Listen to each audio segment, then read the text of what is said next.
the public and advise the committee that the meeting will be recorded and broadcast throughout Parliament buildings and online. And as always, public gallery. Well, there's nobody there, so I'll just tear away. Apologies. Are we aware of any apologies? No, none.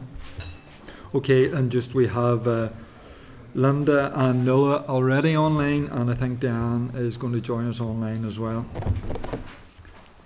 So, Chair's business, just to inform members, myself and the Vice Chair received an invitation from the Chief Executive of the Belfast Trust to visit the Acute Mental Health Inpatient Centre in Belfast to see and discuss the extent of the issues and the remedial work required at the facility. So I think that visit's to take place next Wednesday at 1:30. So just letting everybody know that's happening.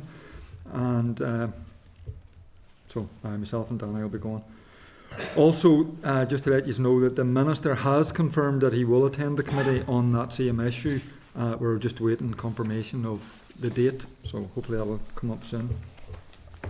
And just also, I did a meeting on my own behalf this morning with the Cancer Coalition, and there was an interesting discussion on a number of issues: cancer strategy, cancer research, etc., etc. So I'm hoping with the committee's indulgence that we at some stage can, in our forward programme, invite the Health Coalition, the Cancer Coalition, to a committee meeting to brief us on their work and their thoughts on some of these issues, if everybody's content.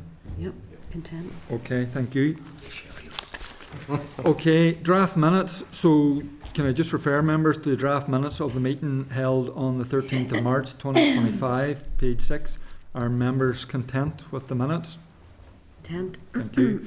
Matters arising, the only one issue that I can see is our committee motion on the core funding. So we're hoping to try and get it signed off today in advance of the business committee meeting next Tuesday. So people have seen the most recent draft. I don't know if anybody has any comments or if they're content that the committee staff then forward it to the business committee.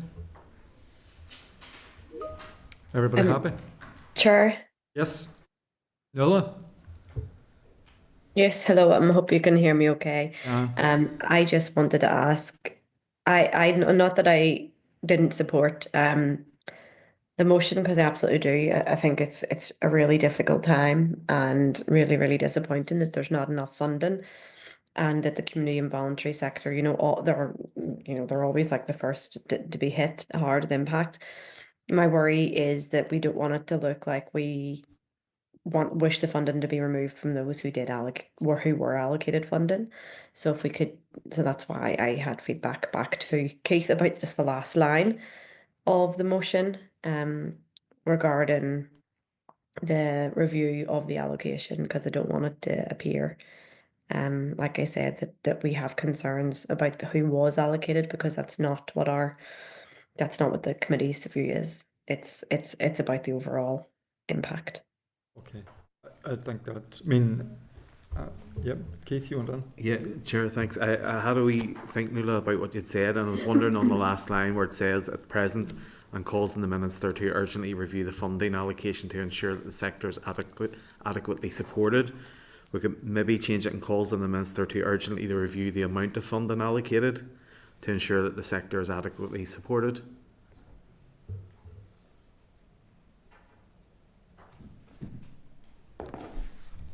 How do others feel about it?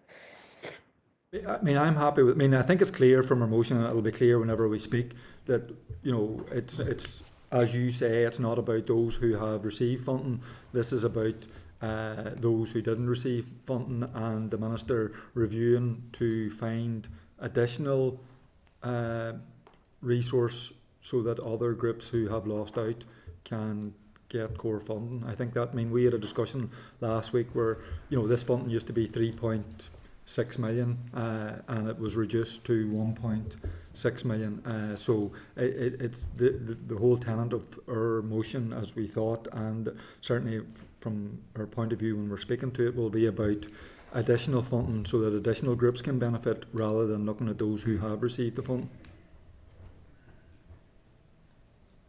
Look, if the committee are content to go with the original motion, I can go with it. I just know that that's what the minister will say is, who do you want to take it off? I know that we had discussed it in passing before, but look, I think we can make it quite clear in our speeches that it's about the future and how we can actually make it work to ensure that everyone is equally is provided for, but also that there's a equality impact assessments, etc. So if the committee is content to go with the original motion, then I'm fine with that. I mean, I'm happy with the suggested amendment as proposed by the clerk. I mean, that it's. Do you want to read it again, Keith? Just so It just changes that last line and calls on the Minister to urgently review the amount of funding allocated to ensure that the sector is adequately supported. okay. And I'm content with that. Linda, you were looking at? That probably actually covers it. I think that I understand Nuala's point, because I certainly wouldn't want any of the groups or organisations that have received funding to think that this is any reflection or attack on them, or that they were less deserving of the funding to those that lost it. But I think it is important that the important points will be made in our contributions around the fact that voluntary and community sector are always the first to be cut, and yet they provide services that will not be replaced by the department. So these are services that won't be picked up, and they're absolutely vital services. Yeah, I'm content with the revised wording. Okay, so we're giving the committee staff the okay then to revise that last sentence and then submit to the business office for Tuesday's business committee meeting. Can I ask, Chair? Just we'd asked last week about the impact assessments. Has there been a request to the department for any impact assessments, or can that be provided? Yeah, we can certainly try and get that from the department. Good mind. Thank you. Thank you. Okay, so we're just going to move on then to item number 5 on the agenda, which is an oral briefing from RAISE on our committee inquiry, access to palliative care. So can I refer everyone to papers at tab 5, and this includes the research paper on the current provision of palliative and end-of-life care services. That's at page 17.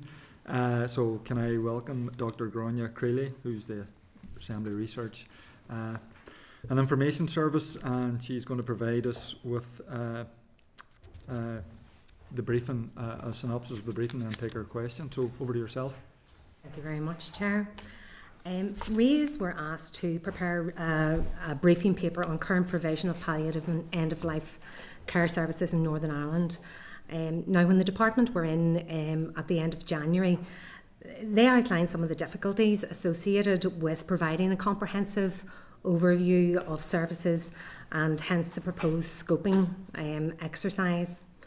In this short presentation, I'll aim to do 3 things. First of all, provide an overview of services as they currently are. This is based primarily on information provided by the department. Next, I'm going to discuss the quality of care, and this is based on the findings from the NESL audit. And then finally, given that the department will be undertaking a scoping exercise, I thought it might be useful to present a case study looking at the sort of service assessment that integrated care boards in England undertake, because as you know, they have a statutory requirement to commission palliative and end-of-life care services. So now most of the information I'm going to present initially here about services you're probably familiar with. Adult palliative care services are offered via 2 routes: generalist services and also specialist services. The generalist services are the primary level of care delivered by multidisciplinary teams. They're provided by core healthcare professionals, and it's not specifically commissioned. A core component of this is the palliative care key worker. They identify individuals nearing the end of life, act as the main contact in coordination of their care provided during the last final weeks of life, and offer bereavement services. Now, this is frequently undertaken by the district nurse as they operate 7 days a week, and 2 of the trusts offer 24/7 services. Other generalist support services are offered by the likes of Marie Curie. All trusts have arrangements in place. All trusts have arrangements in place with Marie Curie for hospice at home and out-of-hours rapid response services. Independent hospices also offer some hospice at home services, and the department fund a limited hospice at home service through the Northern Ireland Hospice. Specialist palliative care services are provided to patients with more complex needs.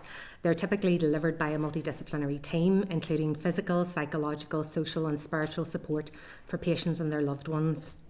They're delivered in 4 main ways: through inpatient hospice and specialist palliative care units, hospital-based services, specialist palliative care community teams, and day hospice services. With respect to inpatient hospice and specialist palliative care units, the department commissioned inpatient beds in 4 independent hospices and 2 additional trust-led inpatient units. All acute hospitals and most of community hospitals have access to the specialist palliative care multidisciplinary teams, but the composition differs across trusts and hospitals. Community teams provide care to patients with complex needs in their homes and care homes. These are contracted in a variety of ways, with the composition differing across trusts. In addition to the specialist palliative care nursing team, some trusts have moved to a model of community palliative care consultant cover. All contracts that the department hold have an element of day hospice services. These are frequently supplemented by funding from other charitable sources, and these services are currently under review. With respect to the children's palliative care services, they're delivered by the Regional Paediatric Palliative Care Network. This is chaired by a paediatric palliative care lead and comprises key clinical nursing leads from each trust, as well as Northern Ireland Children's Hospice. To date, the network has developed antenatal care pathways, rapid discharge plans, and agreed pathways regarding pain relief. Delivery of these services, they are working currently on provision of 24/7 end-of-life care and how best to develop closer ties with colleagues in the Republic of Ireland. To support the delivery of paediatric palliative care, each trust has invested in a paediatric consultant clinical lead and also a regional paediatric palliative care consultant who acts in a leadership role across Northern Ireland. Now, with respect to quality and experience of care, what we're going to do is look at the NASL findings. So NASL is the National Audit of End-of-Life Care. This is commissioned by the Public Health Agency on behalf of the Regional Palliative Care and Partnership Programme. The audit is delivered by NHS Benchmarking Network with the aim of improving the quality of care delivered to patients at end of life in acute and community hospitals. So I suppose the thing to notice here is that it relates specifically to hospitals and not hospice care. The audit itself examines a number of things. One is communication between the health and social care staff and the dying patient and their families. They look at the extent of individualised care planning and how that has been documented within their notes. It looks at symptom management of the patient at end-of-life care and also what support is provided to their families. Here we can see the findings from the most recent audit. Scores range from 4.8 up to 8.7. So some things within Northern Ireland are being done really well, but there are other areas where there is room for improvement. If we look at the scores relating to specifically communication, individualised care plans and decision making in terms of the patient's involvement. What we find is that there's high compliance. So we can see here that the possibility that a person might die was recognised in 93% of cases. The majority of those had that documented in their case notes. The possibility that a patient might die was discussed with 98% of families, or a reason why it did not happen was documented in the notes.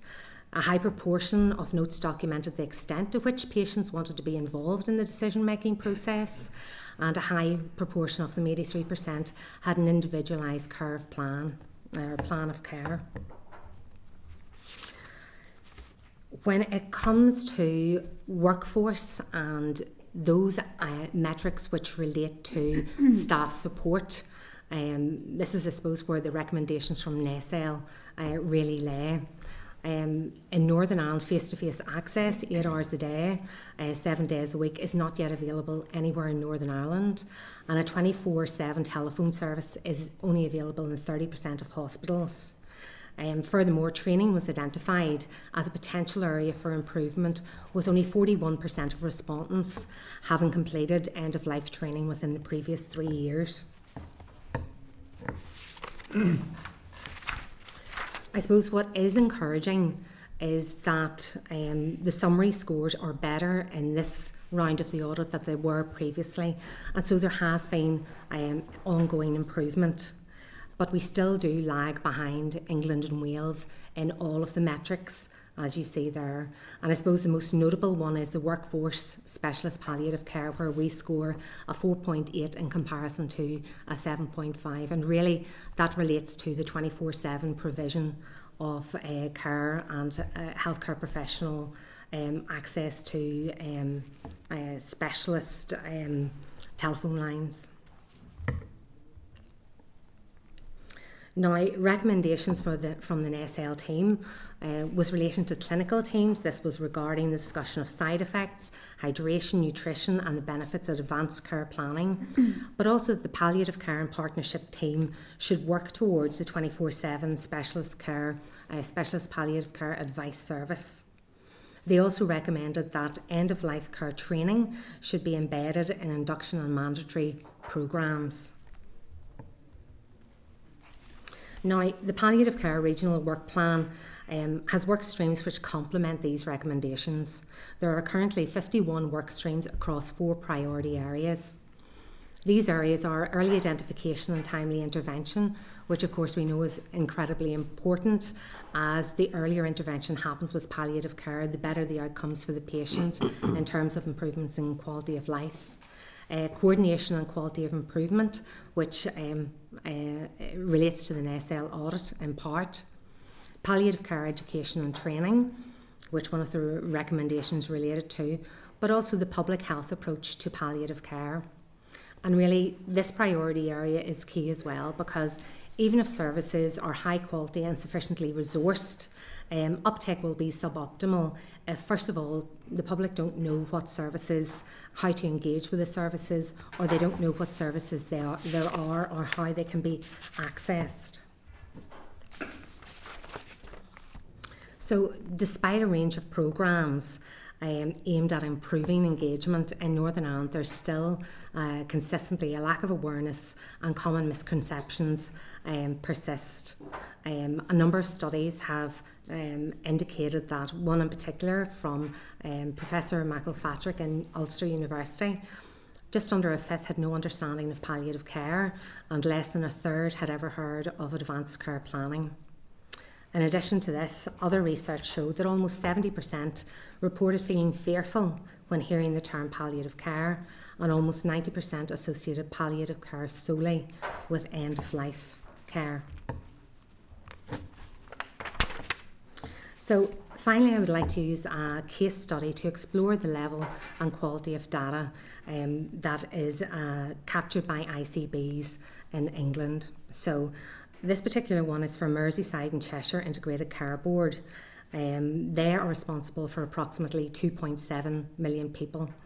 They capture data on services and whole-time equivalent specialist palliative care resources across the region. This does two things. First of all, it allows identification of risk, but more importantly, it allows an assessment of the impact of that risk. So they're able to answer questions such as, are there enough specialist palliative care consultants? Where is this resource located? Is there sufficient community nursing staff?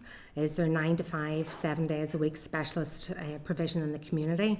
And are there sufficient beds for the local community? Now, in Figure 1 contained within the briefing, I provide a much larger range of some of the metrics, but I've just picked out a couple of them here to look at. And this gives you an indication of the level of granularity they can go into when looking at the services and, I suppose, determining where the gaps are, perhaps where duplications may lie. I think what's really important as well is that there is an indication of what is recommended within each region with respect to the quantity and the number of whole-time equivalent staff that are required to meet service provision. So, for example, in Merseyside and Cheshire, this is what they identified as risk. So the consultant and associate specialist workforce across the region is substantially below recommendation. And it is able to benchmark the whole-time equivalent gap between what they currently have and what is recommended. 7 out of 10 place-based partnership areas did not meet recommendations for specialty doctors, and they were able to give the gap in whole-time equivalents there. In Cheshire, there was no access to 9 to 5, 7 days a week provision in community or a hospital setting. However, all place-based partnerships had access to 24/7 specialist telephone advice. And finally, 1 out of 10 hospices has the recommended number, or it's only 1 out of 10 hospices has the recommended number of specialist beds for the local population. So, as I said, the technical guidance which provides the recommended number of staff is important to be able to benchmark against. And so they would have recommendations regarding the number of whole-time consultants or community nurses that are required per head of population. And also they have recommendations regarding the composition of the multidisciplinary teams. So what they're able to do then with this risk assessment is say, well, what's going to be the impact of that? So if there aren't sufficient doctors at a consultant level, the impact of that may be that there will be a resultant reduction in access to services, potentially compromising care, which may leave out-of-hours cover vulnerable. Or if specialist services in the community are delivered primarily by one workforce group, there are issues there for maintaining service and sustainability.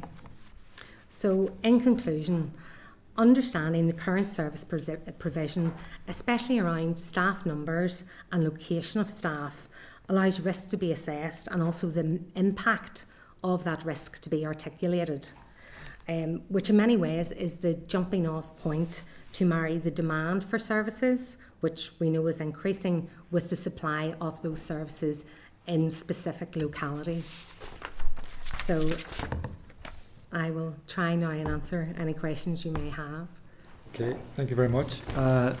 Very informative. Just a lot of your conversation was on data, so obviously that's vitally important. So you had indicated that you had requested data from the department. You got some, but you didn't get all. I mean, how had that an impact on the work that you were doing, and therefore the work that we want to see you doing? Yeah.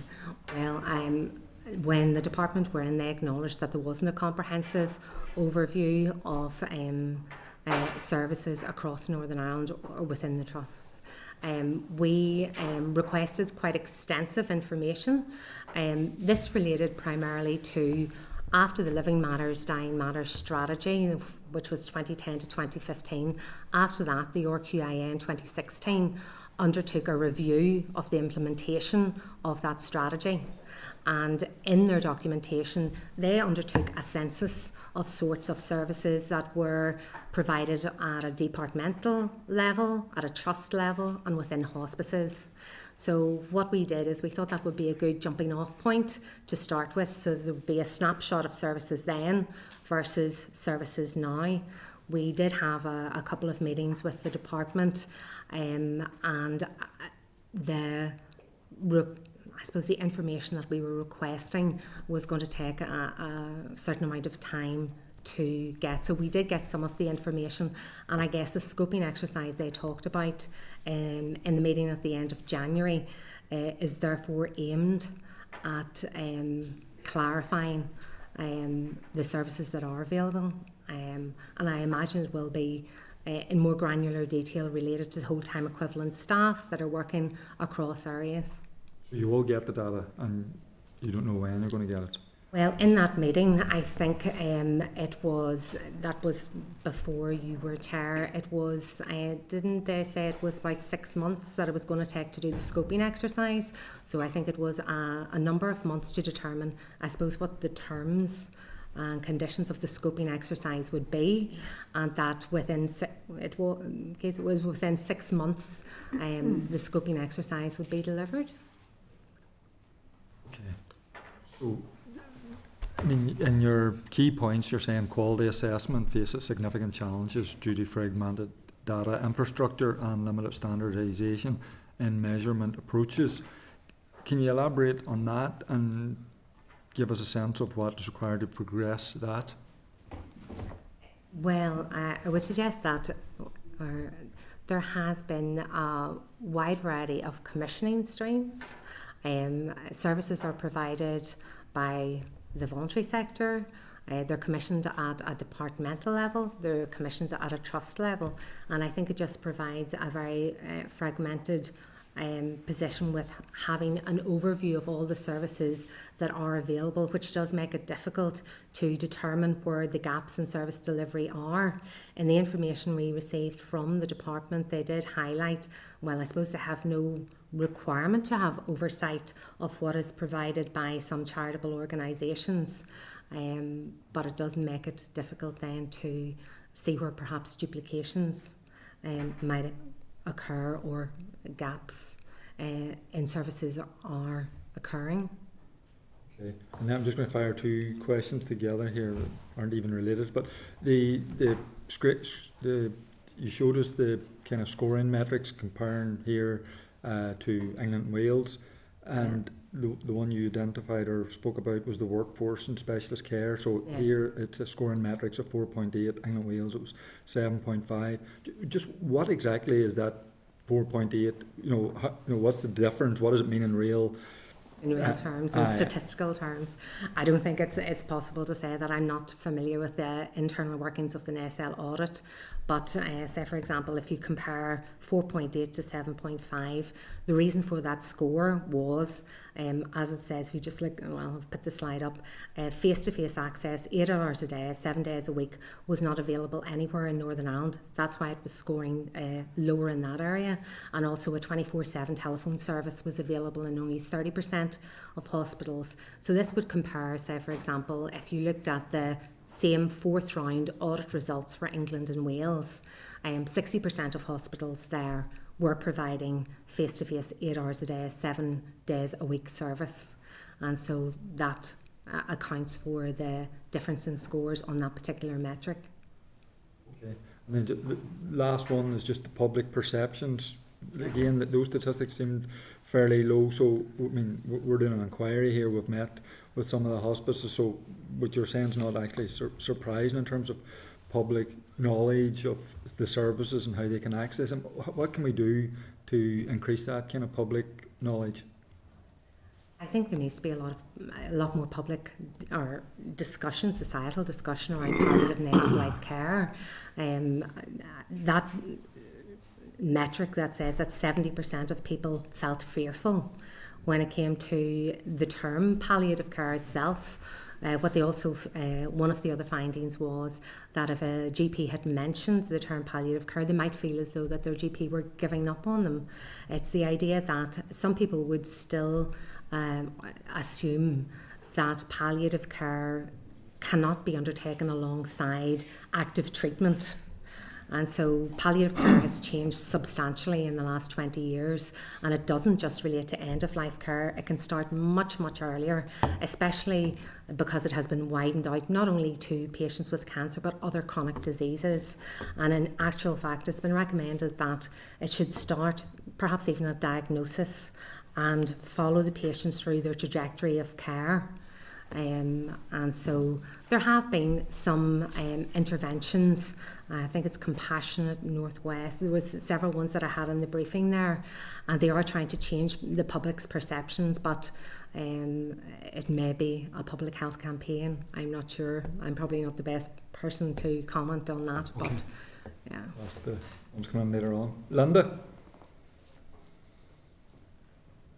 Thank you, Chair, and thank you, Dr. Craigie, for that very informative paper. It's very helpful. Just, I suppose, on the back of some of what the Chair has said, just to clarify, I understand what you're saying in terms of not having that 8-hour face-to-face specialist, you know, that the specialist provision in terms of staff. We're not saying people can't get access to treatment if they need it, but what they're doing is end up in A&Es. I'm just trying to get, and maybe you can't answer that, and you can't, I apologise for putting you on the spot, because I know some of this isn't necessarily for you, but that's kind of, am I right in saying that? Or you don't know? No, I think you're right in saying that. I mean, that is, obviously there's benefits to palliative and end-of-life care services to the individual patient. We know that in terms of improvements in quality of life, but there are benefits to the healthcare system more generally, and that relates to two main routes. One is ensuring that there's not excess bed days in hospital, where people are having to access services in a secondary care setting because they can't get access to the services they need in a community setting, where we know that's where most people want to have their care. The second route really is when people are going into a hospital setting, when that's maybe not the best place for them to be, they can end up having interventions which are not necessarily warranted or wanted.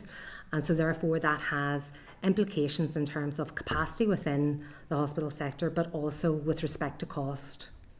Yeah, no, I think, Chair, just for our own purposes of the inquiry itself, this is something that's really important to note, because for me, excuse me, sorry, for families as well as the person receiving the palliative care, this is the single biggest challenge that they have, being put in a position where the person who they love, who should absolutely not be in a hospital, it's not where they need to be. The hospital doesn't want them there. They don't want to be there. Their family doesn't want them to be there, but it's where they end up because we don't have this specialist care, and that very often can be. So I think maybe we as a committee need to find out more about this, Chair.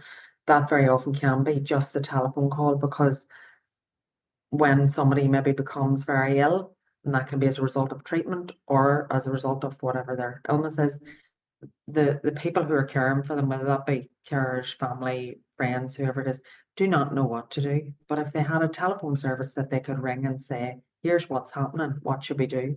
So I think maybe as a committee, Chair, that might be something we'd want to kind of explore further.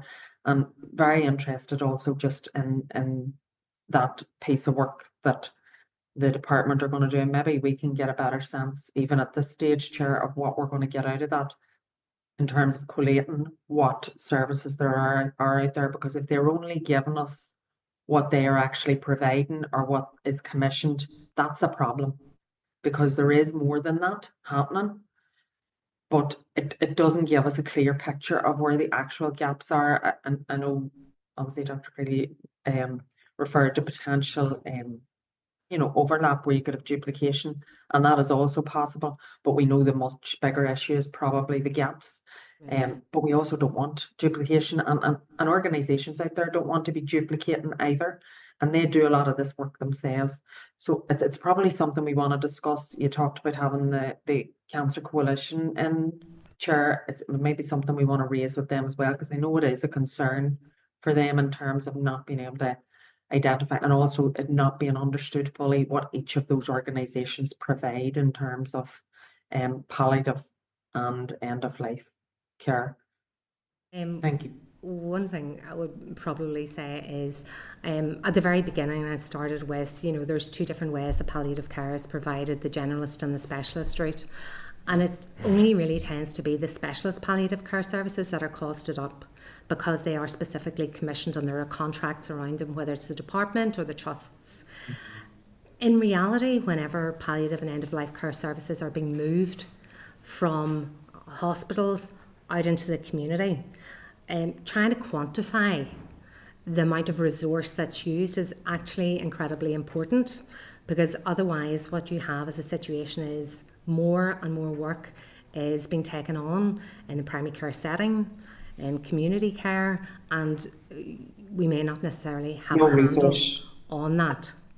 And so that could be a paper-based exercise, because I think we have the data which you can look at end-of-life care for patients in, say, for example, the last 12 months, and you're able to determine how many times they saw their GP, how many times they attended ED, whether it was inpatient or outpatient, whether those were planned or unplanned.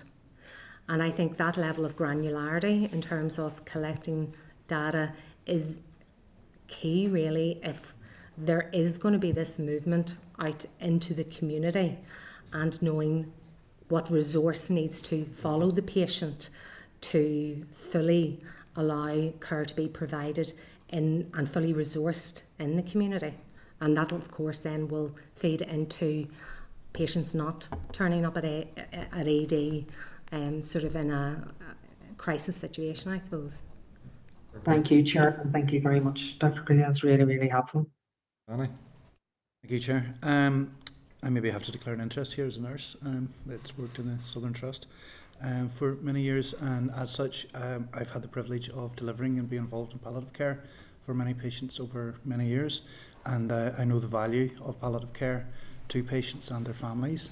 I've seen patients who have been incredibly troubled with terrible symptoms, having those symptoms eased by palliative care specialists, mostly within the hospital, and being a lot more comfortable during this phase of their illness.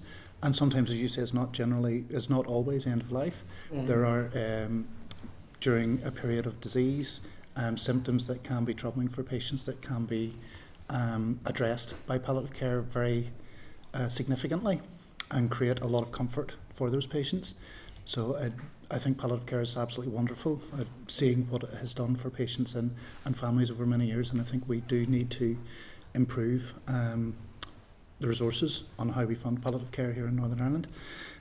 In particular, I would agree that we were saying about the public knowledge of palliative care is way below what it should be, and people do get fearful. 70%, as noted, get fearful when they hear the term palliative care, because they immediately think of end of life and death, and there's a taboo around speaking about end of life and death. So I do think we do need to look at some sort of public education in and around palliative care, and that might come out of this this report and this inquiry. One thing that jumped out at me, and I just wanted to ask you about it, was the place of death, preferred place of death, not recorded in the patient's notes, only recorded 18% of the time. Now, certainly anecdotally in my experience, patients do tend to want to die at home, and die with their loved ones around them, and die comfortably, which is absolutely completely understandable. So I was quite surprised about that low figure. Have you any insight into why it's so low? No, I don't have any insight into that particular figure. That came from the audit. I do know, though, that place of death is quite frequently used as a metric related to palliative care in terms of not necessarily a good death, but if people have achieved the place of death, which is not in a hospital, it's seen as being a good thing. And I guess it's not always possible for someone to die in their preferred place, but it definitely is something with advanced care plans in place it can be worked towards and hopefully achieved in the majority of cases. And certainly going back to the earlier stages of the disease process, that diagnosis, and having that conversation, might have that in place and avoid those inappropriate admissions to A&E, as Linda suggested, that it's not appropriate at all for patients to go to. And I agree that sometimes it isn't possible, unfortunately, to have that wish. The 4.8 score in Northern Ireland, what needs to be done to provide greater availability then of the 24/7 services, so that we can achieve a better result? I imagine that's a question for the department, because it would have to relate really to commissioning of those services. Do you see any particular difference between those services that achieve the 7.5 score in England and Wales? Yeah, because the higher score is associated with having a higher proportion of services in place, so that there is access 24/7, or at the very least sort of 9 to 5, 7 days a week. Whenever I was using the example there at the end of Cheshire and Merseyside, where they do the risk assessment and they also look at the impact of that risk, so that they can have an overview of the delivery of services. They may sort of look at the whole time equivalent palliative care consultants and say, or nursing staff, and say, well, we don't actually have the staff complement here to be able to provide a 24/7 service, but then they tailor it. And I know in some areas it was an 8 in the morning to maybe 7 or 8 at night, and maybe sort of 10 to 4 on the weekends. So they work towards having as much coverage as possible. It did strike me that actually the working time equivalent I'm trying to look at for here in Northern Ireland, actually we're not quite as bad as some of the other areas in England. No, in and one in of the Scotland, I think, is lower. in one of the tables in the briefing. Now, the one thing must be said there, that was data from 2019. I couldn't find any more recent whole time equivalent palliative care workforce data. But yes, the whole time equivalents for Northern Ireland per head of population were relatively good, but you have to take into account the population and the rural urban aspects as well. So maybe within Northern Ireland they have to cover a larger area. So I don't know whether they're just as directly comparable there as it would suggest, but we're not an outlier in terms of each palliative care consultant having a much larger head of population in comparison to other jurisdictions. Well, we're still getting that significantly lower score. Yeah. No problem. Just last question. Encompass, I know you'd mentioned the data was quite old. Was Encompass a barrier, or was it helpful to be able to get any information out of the trusts during this? No, I haven't received any information on Encompass data. So did you request data off Encompass for this? No, Or? the information was requested from the department. Okay. And do you know if the information that you got had come from Encompass, from specific trusts? I'm not sure of that at all. The information was requested via the DALO to the department, and then the information was provided to us. I think we had requested the information back in August and was provided to us in December. Okay. I know we're still await some trusts going live with Encompass, Right, but I was just curious too. Yes. No problem. Thank you very much. Thank you. Okay, thank you. Diane? Yes, thank you, Chair, and thank you. So just going back a step in relation to the data. When the department came to do the initial briefing to the committee after we indicated that this was an inquiry that we were going to do, they came and said that they were doing an overview of services to try to figure out what services were where and what they were doing, etc., etc. That's the overview that you refer to, isn't it? Yes. Well, does that not refer to the information they provided to us?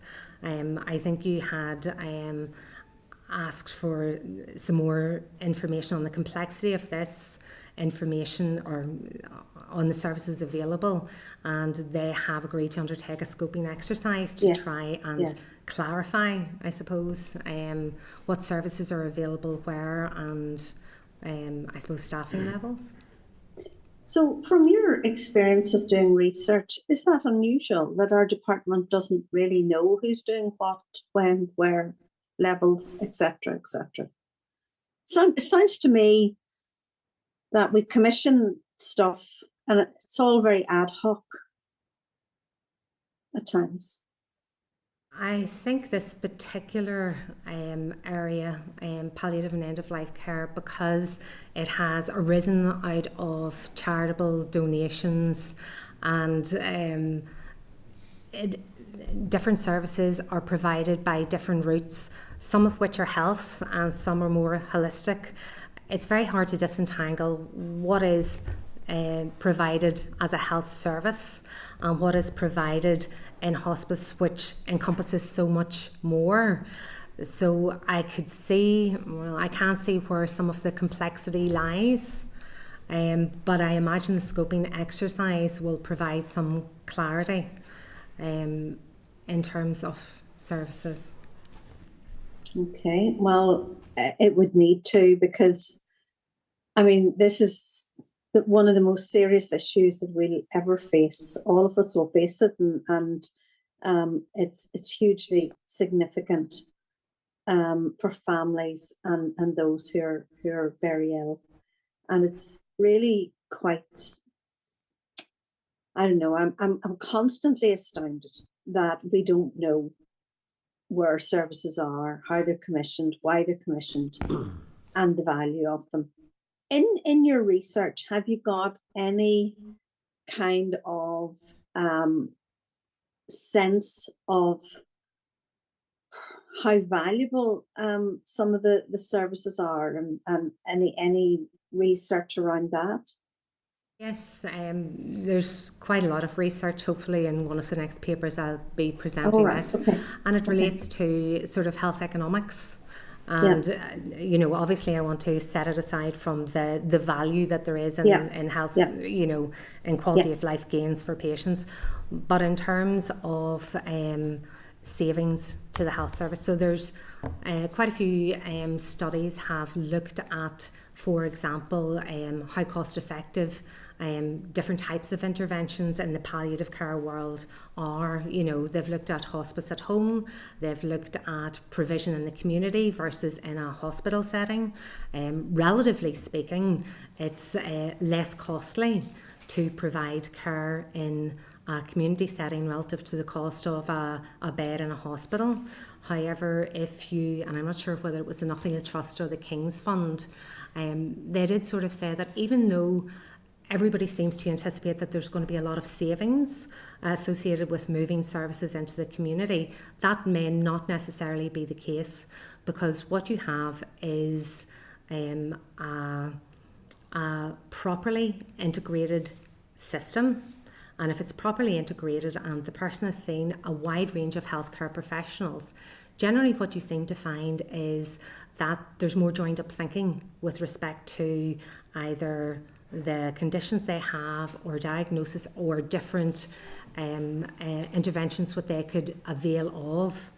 And so in some cases it can actually end up being more costly because you're getting a more holistic view of the patient and their conditions, and they're being treated for those.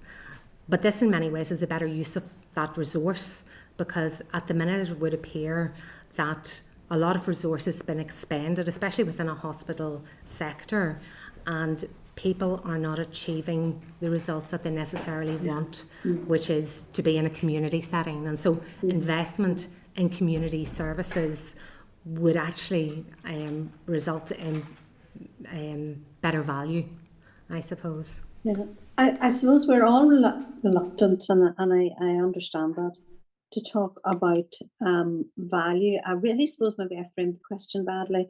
It was really an analysis of the benefit, really what is most beneficial to the patient And I think out of all the hospices that we visited, I think we've been round them all now. Everybody talked about trying to keep the patient at home, but making sure that pain was alleviated and so on, and that people were living as best they can in difficult circumstances. I think we all want to see that. Do you have the information around the variety of treatment options at home within each trust? For example, you mentioned that some trusts have access to specialist palliative care teams at home, i.e. consultant doctor-led teams, and others don't. There is specific information around that, if I missed that? Yeah, say for example, with respect to the community teams, specialist palliative care community teams, the Northern Ireland Hospice has a contract with the department to provide community specialist palliative care nursing in the Belfast and South Eastern trusts. Foyle Hospice delivers services in the northern sector of the Western Trust, and the contract for this is held by the department. The Northern Ireland Hospice has a separate contract with the Northern Trust to deliver nursing services in that area, and the Foyle Hospice have a separate contract with the Western Trust. The Southern Trust have their own cohort of community specialist palliative care nurses who work within the wider community multidisciplinary team. Growth in the specialist palliative care roles has been mainly facilitated by demography funding and reprofiling of funds, and I suppose it would point to the fact that there's been significant investment from Macmillan Cancer Care in this respect. So all the trusts have specialist palliative care nursing teams, but I suppose like everything that I've sort of mentioned today, the contractual arrangements seem to be variable in terms of the amount of resource that's been expended. It differs between trusts, between hospitals, between communities, and I don't have access to that information, but you know, and not to keep going back to it, but I imagine the scoping exercise is going to provide some clarity with regard to that. Thank you. I think we're all interested to know that everybody across Northern Ireland is getting the best treatment that we can provide for them.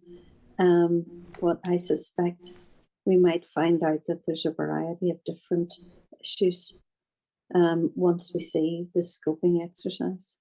Hopefully it'll be done before the end of this inquiry. Thank you, Chair. Okay, thank you. Thank you very much, Dr. Crilly. That's been very informative and we look forward to seeing you again. Thank you. Thanks very much.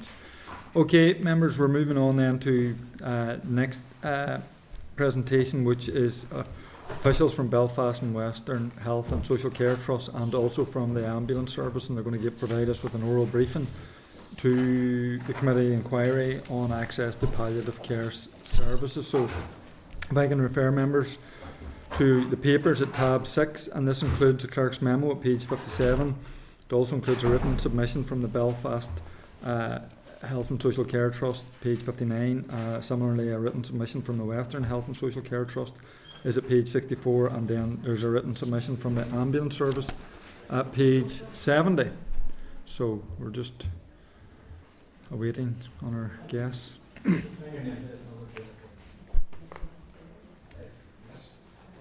Okay, if I could just welcome Dr. Joan Regan, Clinical Director of Palliative Care in the Belfast Trust, Roisin McSwiggan, Divisional Nurse, Older People Services within Belfast Trust, Professor Max Watson, who's a consultant in palliative care medicine within the Western Trust, Bernie McCafferty, Assistant Director of Intermediate Care Services within the Western Trust, and Dr. Nigel Riddle, Medical Director within the Ambulance Service. So you're all very welcome. Thank you. Thank you. Thank you very much. So just remind the witnesses and MLAs we have an hour for this session. So I'm just going to invite the witnesses just to make a brief. We've got your written submission, so if you want to make a brief oral synopsis of that beyond what you've provided to us in written briefing? I'll jump in, if that's Right. okay. So thank you for the opportunity to speak with you and to highlight the palliative care challenges and developments in the Belfast Trust. We provide adult, community and hospital palliative care services both through generalist teams and specialist teams. Our generalist services, as you may know, will be delivered by district nurses, GPs and hospital ward staff. Our specialist services are delivered by teams of consultants, clinical nurse specialists and allied health professionals. Our teams provide not only end-of-life care, also symptom control and support for those with incurable advanced illnesses over long periods. And our specialist teams are relatively small compared to other specialties. So what does a good death look like for you and me? It's to be in a place where you feel comfortable, safe, cared for by staff who are trained in providing safe end-of-life care and supported by the wider multidisciplinary team to ensure that you and your family's needs are met. And this might be at home, in a hospice, in a care home, or even in a hospital. People should know who to call, what to expect, and how to access quality care at the end of life. But this good death is not always achievable for all patients. The Marie Curie 2024 report, Better End-of-Life Care in England and Wales, states care for dying patients is in crisis. And unfortunately, this is true for Northern Ireland as well, because despite many excellent experiences, we know that 1 in 4 people in Northern Ireland miss out on palliative care that they need. And a poor experience can leave trauma in its wake and can contribute to prolonged bereavement reactions, mental health issues and complaints from loved ones. So the population data tells us that since the pandemic there's an excess death rate of approximately 9%. The annual population rise in Belfast is predicted to be 0.5% per annum. There's also predicted doubling in our elderly population by 2048.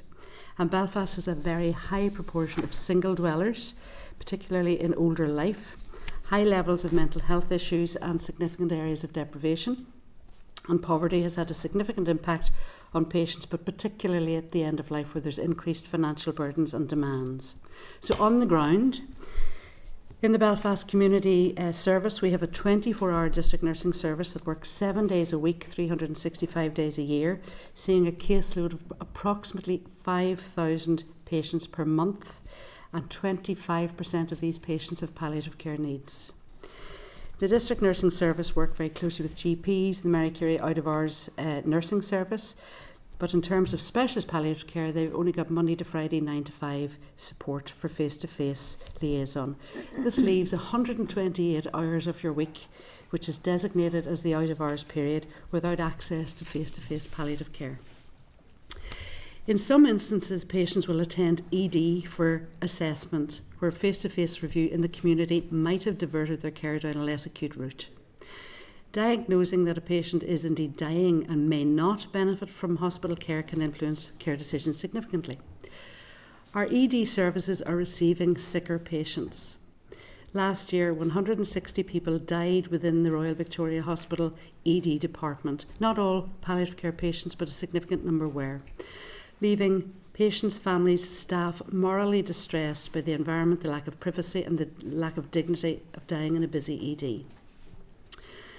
Do not attempt resuscitation orders or DNA CPR orders made in hospital settings. Do not transfer into community settings on discharge.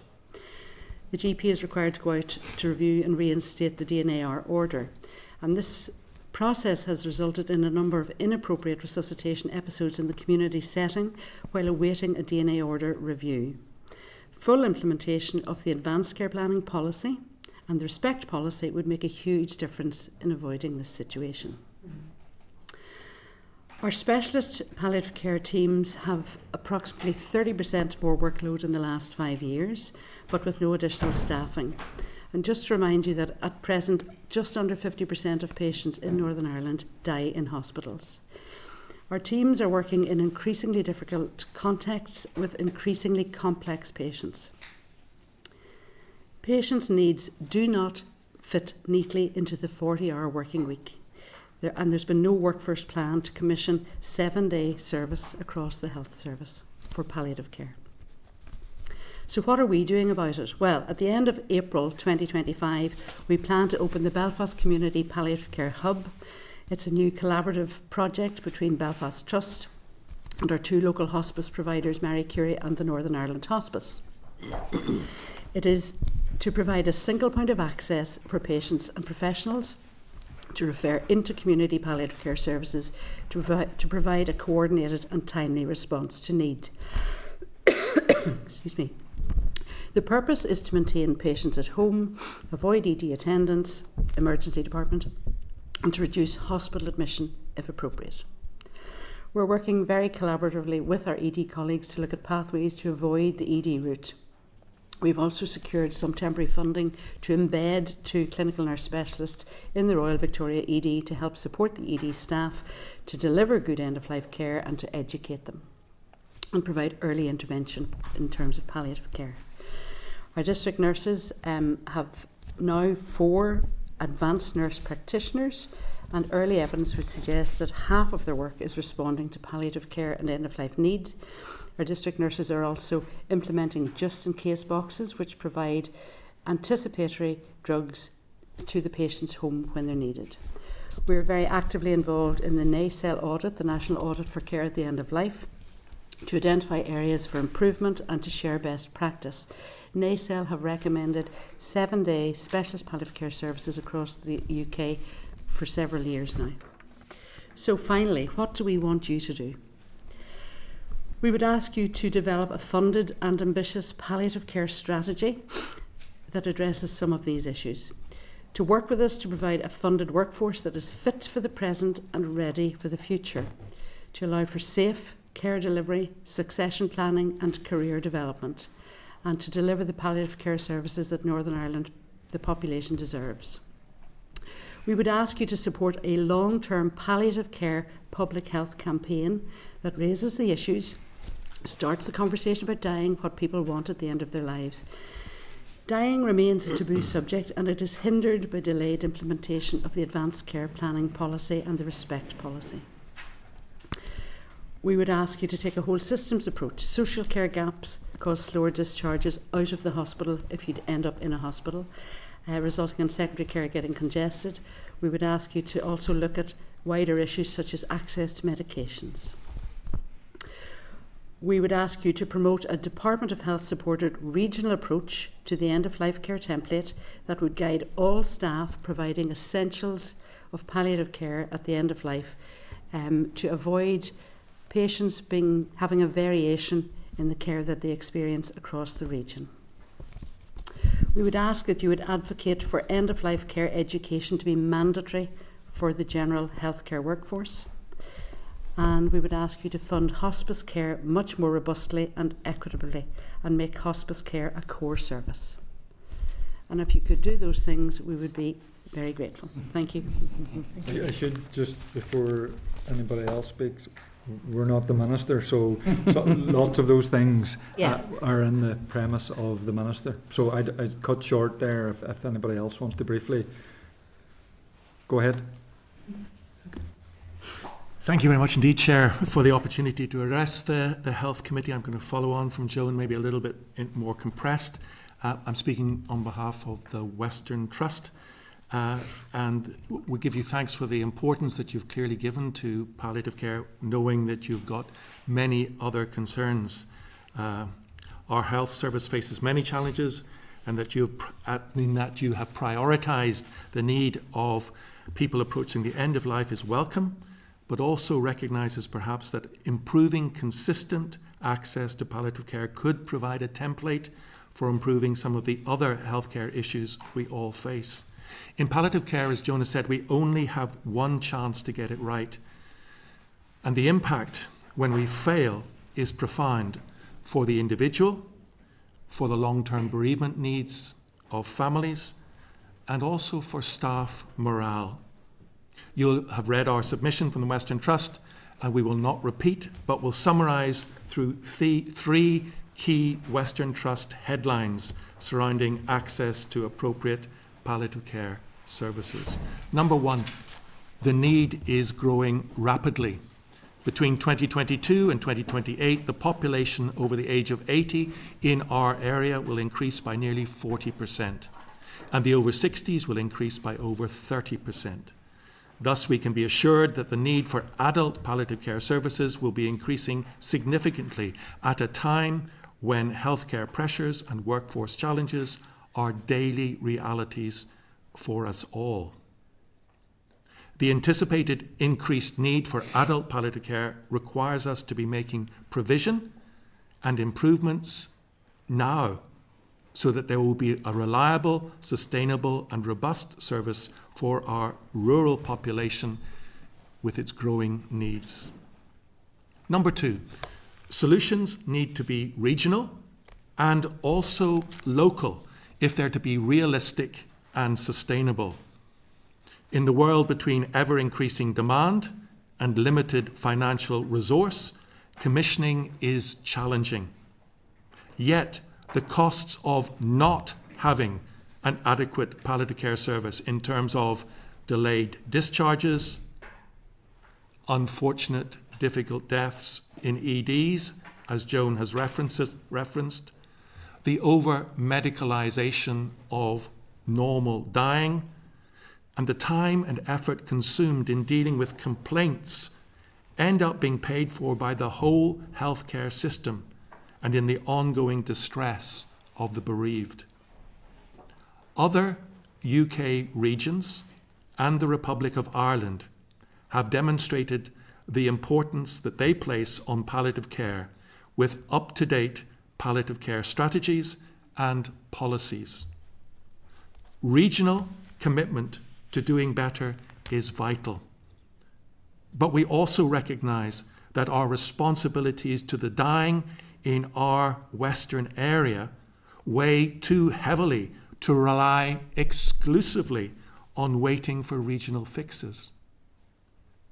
For that reason, we have developed local initiatives like our own consultant training scheme to address our medical workforce gap, a persistent gap, training palliatricians who can work both in palliative care and in care of the elderly in anticipation of the fast approaching demographic change. Since before COVID, we have been working with Project ECHO in supporting care home staff across our area with their end-of-life care provision through building virtual communities of practice, leveraging palliative care expertise across our geography, and also using Project ECHO to support our paediatric palliative care teams.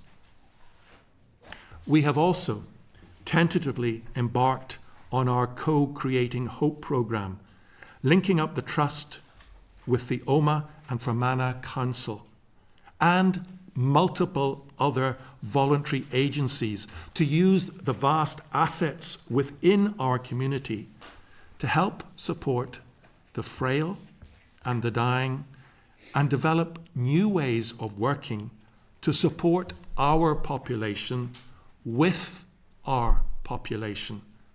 Solutions need to be regional and local. And lastly, thirdly, 7 low-cost, high-impact initiatives. Number 1, the appointment of a clinical lead in palliative care like the other countries on these islands with accountability.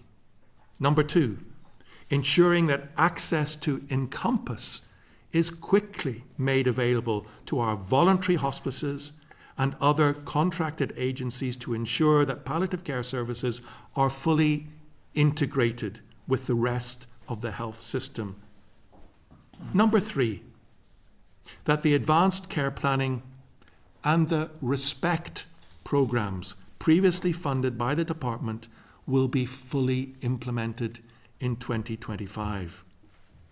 Number 4, that we commit to the development of a regional palliative care strategy, or better still, policy with accountability, like the other jurisdictions on these islands.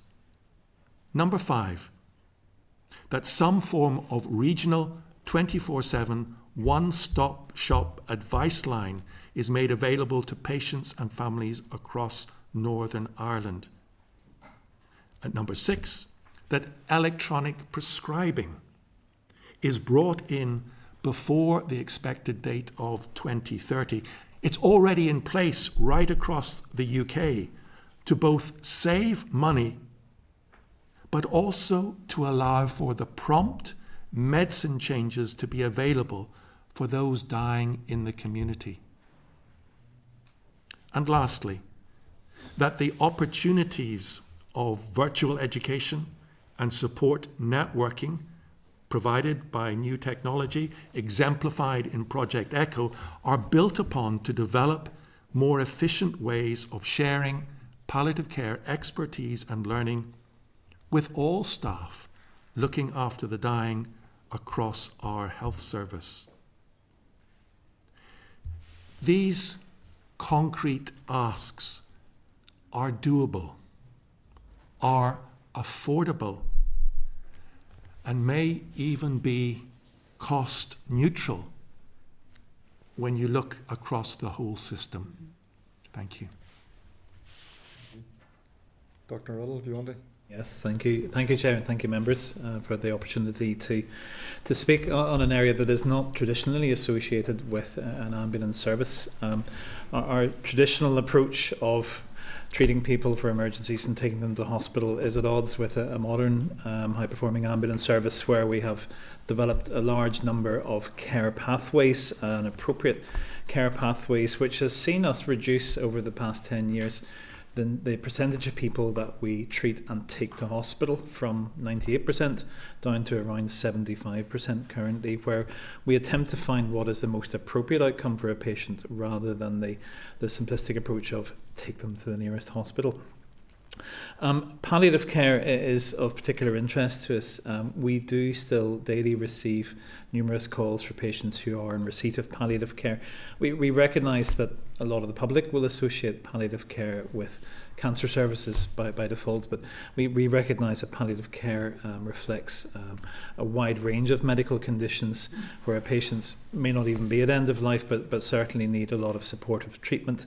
And at times of crisis, particularly when the rest of the system is under considerable pressure, we find that patients will sometimes default to us as a service that they can contact easily, or that they may have to hopefully wait for not wait for such a long response. And unfortunately, to date, we have not been the best equipped to meet some of those needs, but we have been making strides to improve that position.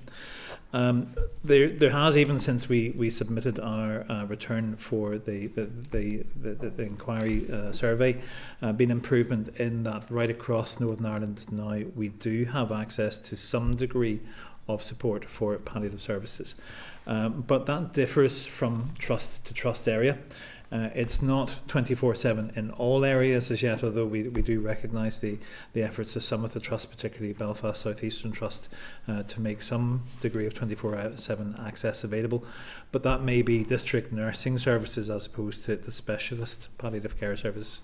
And a theme I've heard from my colleagues is to adopt a regional uniform approach, so that no matter where a patient's need arises, we can deliver the right kind of quality of care to those patients in a timely fashion.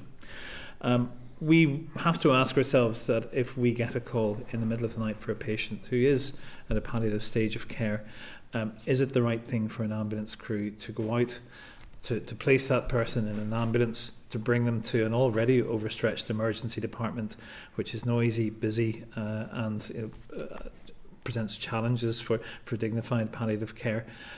If more specific services can be accessed, and often in a more timely fashion in the community.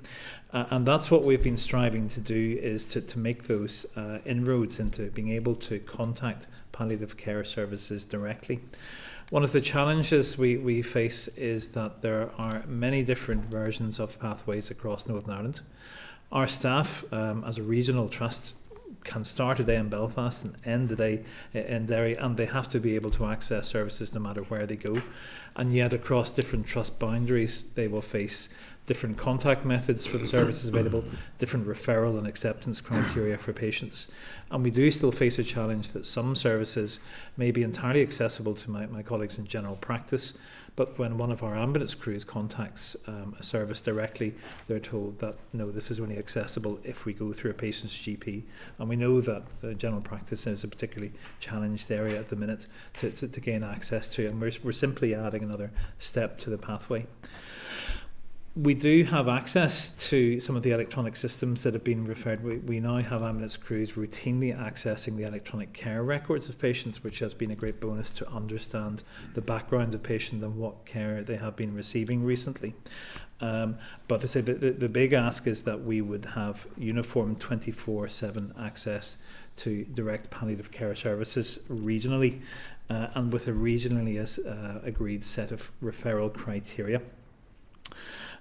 We recognise this will require a scoping exercise of what services are available. We've already done some work there to produce a directory of services for palliative care and indeed all other community services that our staff can potentially access on behalf of patients. But we feel there is more can be done there to make it easier to access these services in a timely fashion. We have been developing our staff educationally in terms of decision making. Previously, the role of ambulance crews was very, very protocol driven, but now our education focuses on allowing crews to look at holistic care of a patient, to figure out what a patient's needs and wishes are, and then make choices about how best to access the most suitable care for that patient. And that education process is continuing as we speak. We look to our partner services in England and the other devolved administrations where there are dedicated teams for palliative care within ambulance services, and Wales particularly recently introduced palliative care paramedics.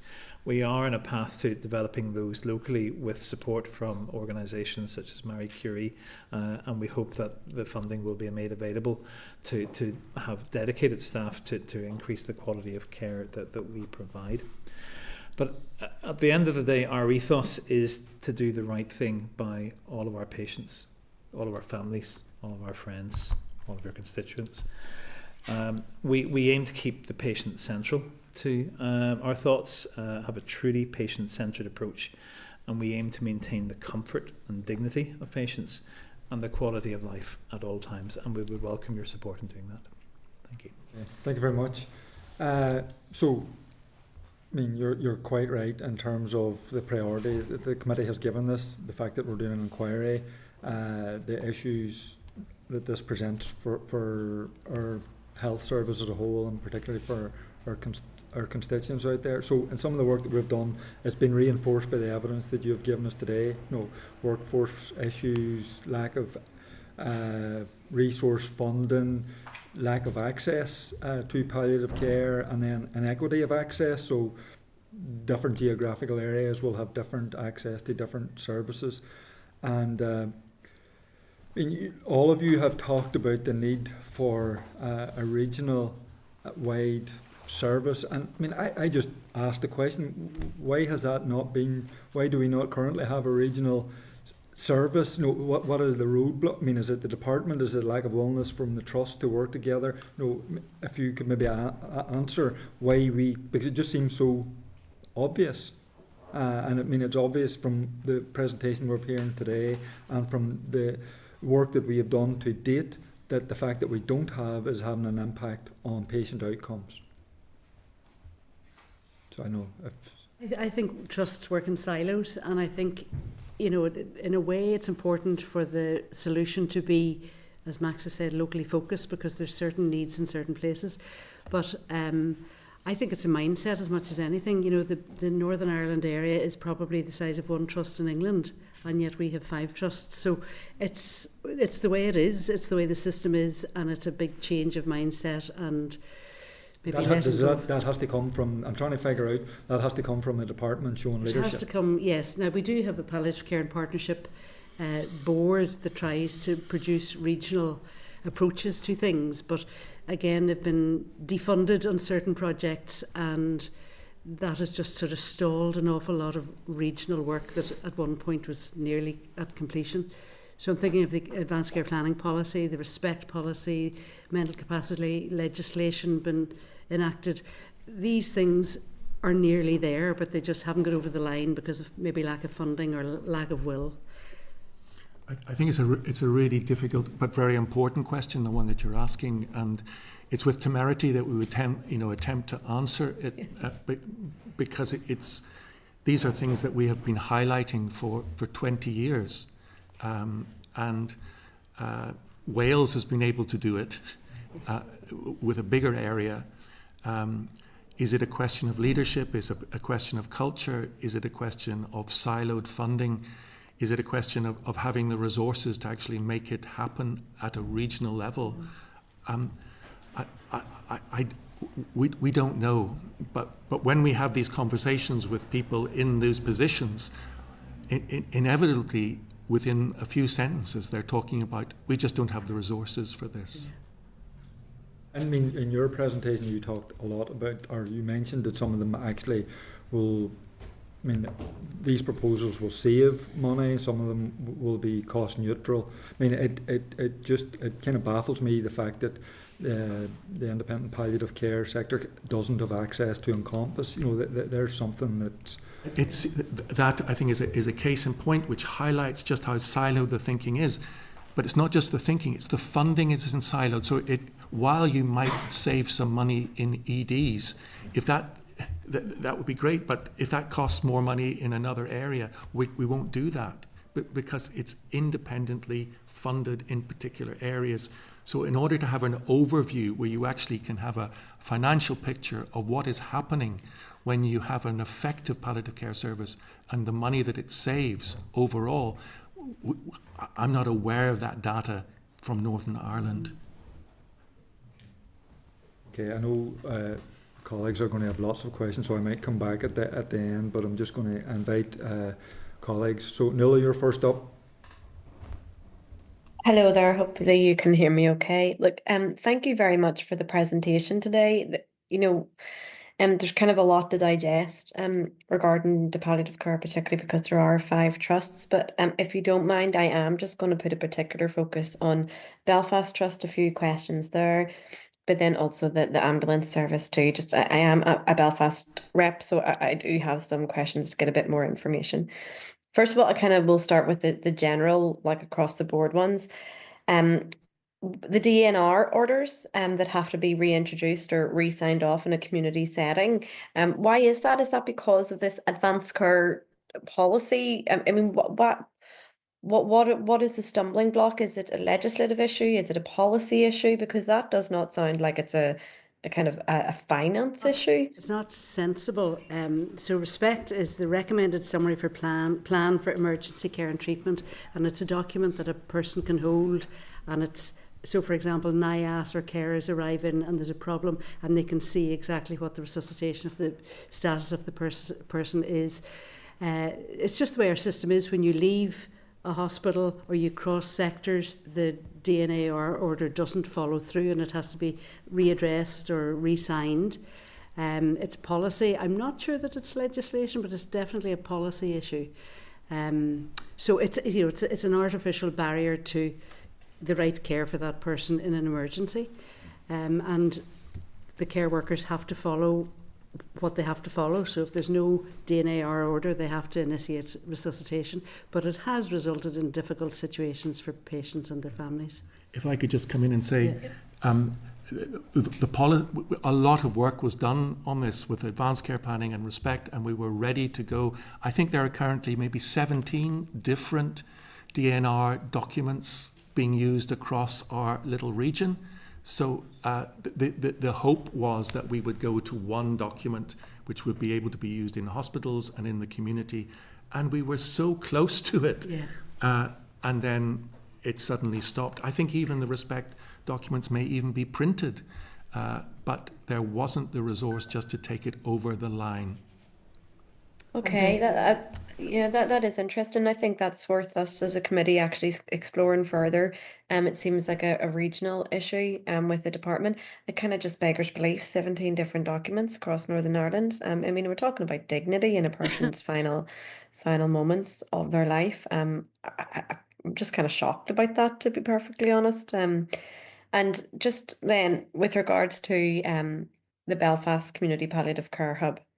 You'd said with this is gonna that before you had actually mentioned this care hub, one of the issues that you raised, I picked up on, was the lack of workforce planning and having the equipped workforce for it. With regards to the new care hub, will there be a sufficient workforce within that so that it can run more smoothly? Essentially cost neutral. We've sort of reprofiled certain roles, and it's a coordination of the services that exist already. I suppose the unique selling point of this hub is that patients can phone the line and say, I'm in difficulty here. They don't have to go through the multiple barriers to get a re-referred to the palliative care service. And also it provides coordination and avoids duplication of the services that are out there. We're working very closely with both the hospice community services. We're coming together as one big team, and we really do expect it to make a difference to the quality experience for patients. Okay, thank you for that. And I just wanted to ask as well regarding the comments around, the excess death rate since COVID of 9%, if you could just explain that a bit further. So maybe in 2018 or so there were models for how many people we expected to die over the next 10, 15 years. Yep. Since COVID, there's been an excess death rate, both related to personal health post-COVID, but also related to the pressures on the systems post-COVID, and that is just the perfect storm to allow for increased mortality rates in our population. Okay, so that's so my understanding is correct. That's 9% over what we had expected. Yes, which is really worrying, given we have a national health service here.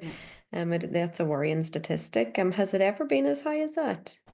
Well, I don't think we've had an excess death rate for such a prolonged time as we have since the pandemic. The models are usually quite accurate.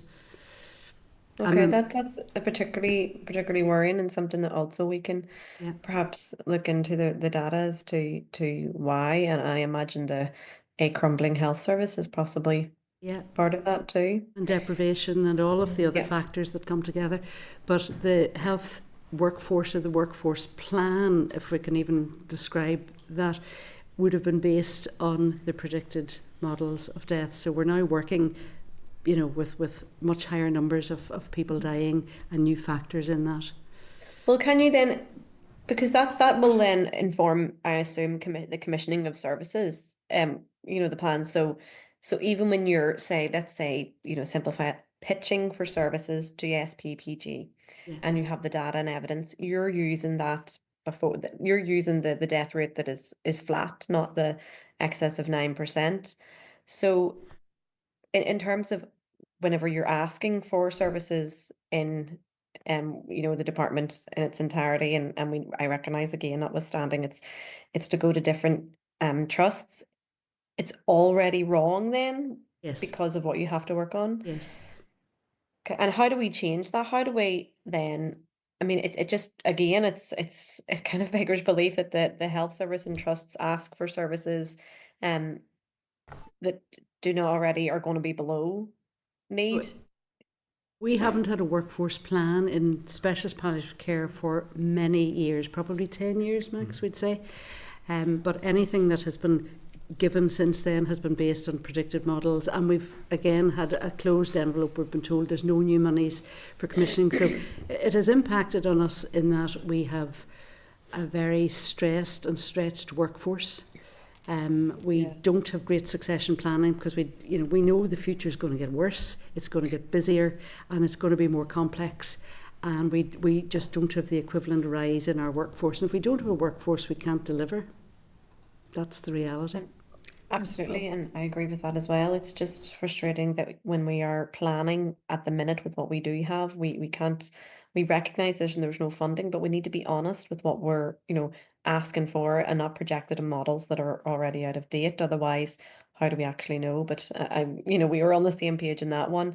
Just finally, a question regarding the ambulance service. Is it 5 different contact? You recognise that there's five trusts, and ambulance can travel between trust to trust to pick up patients, and there's different ways of, or different numbers and different contacts.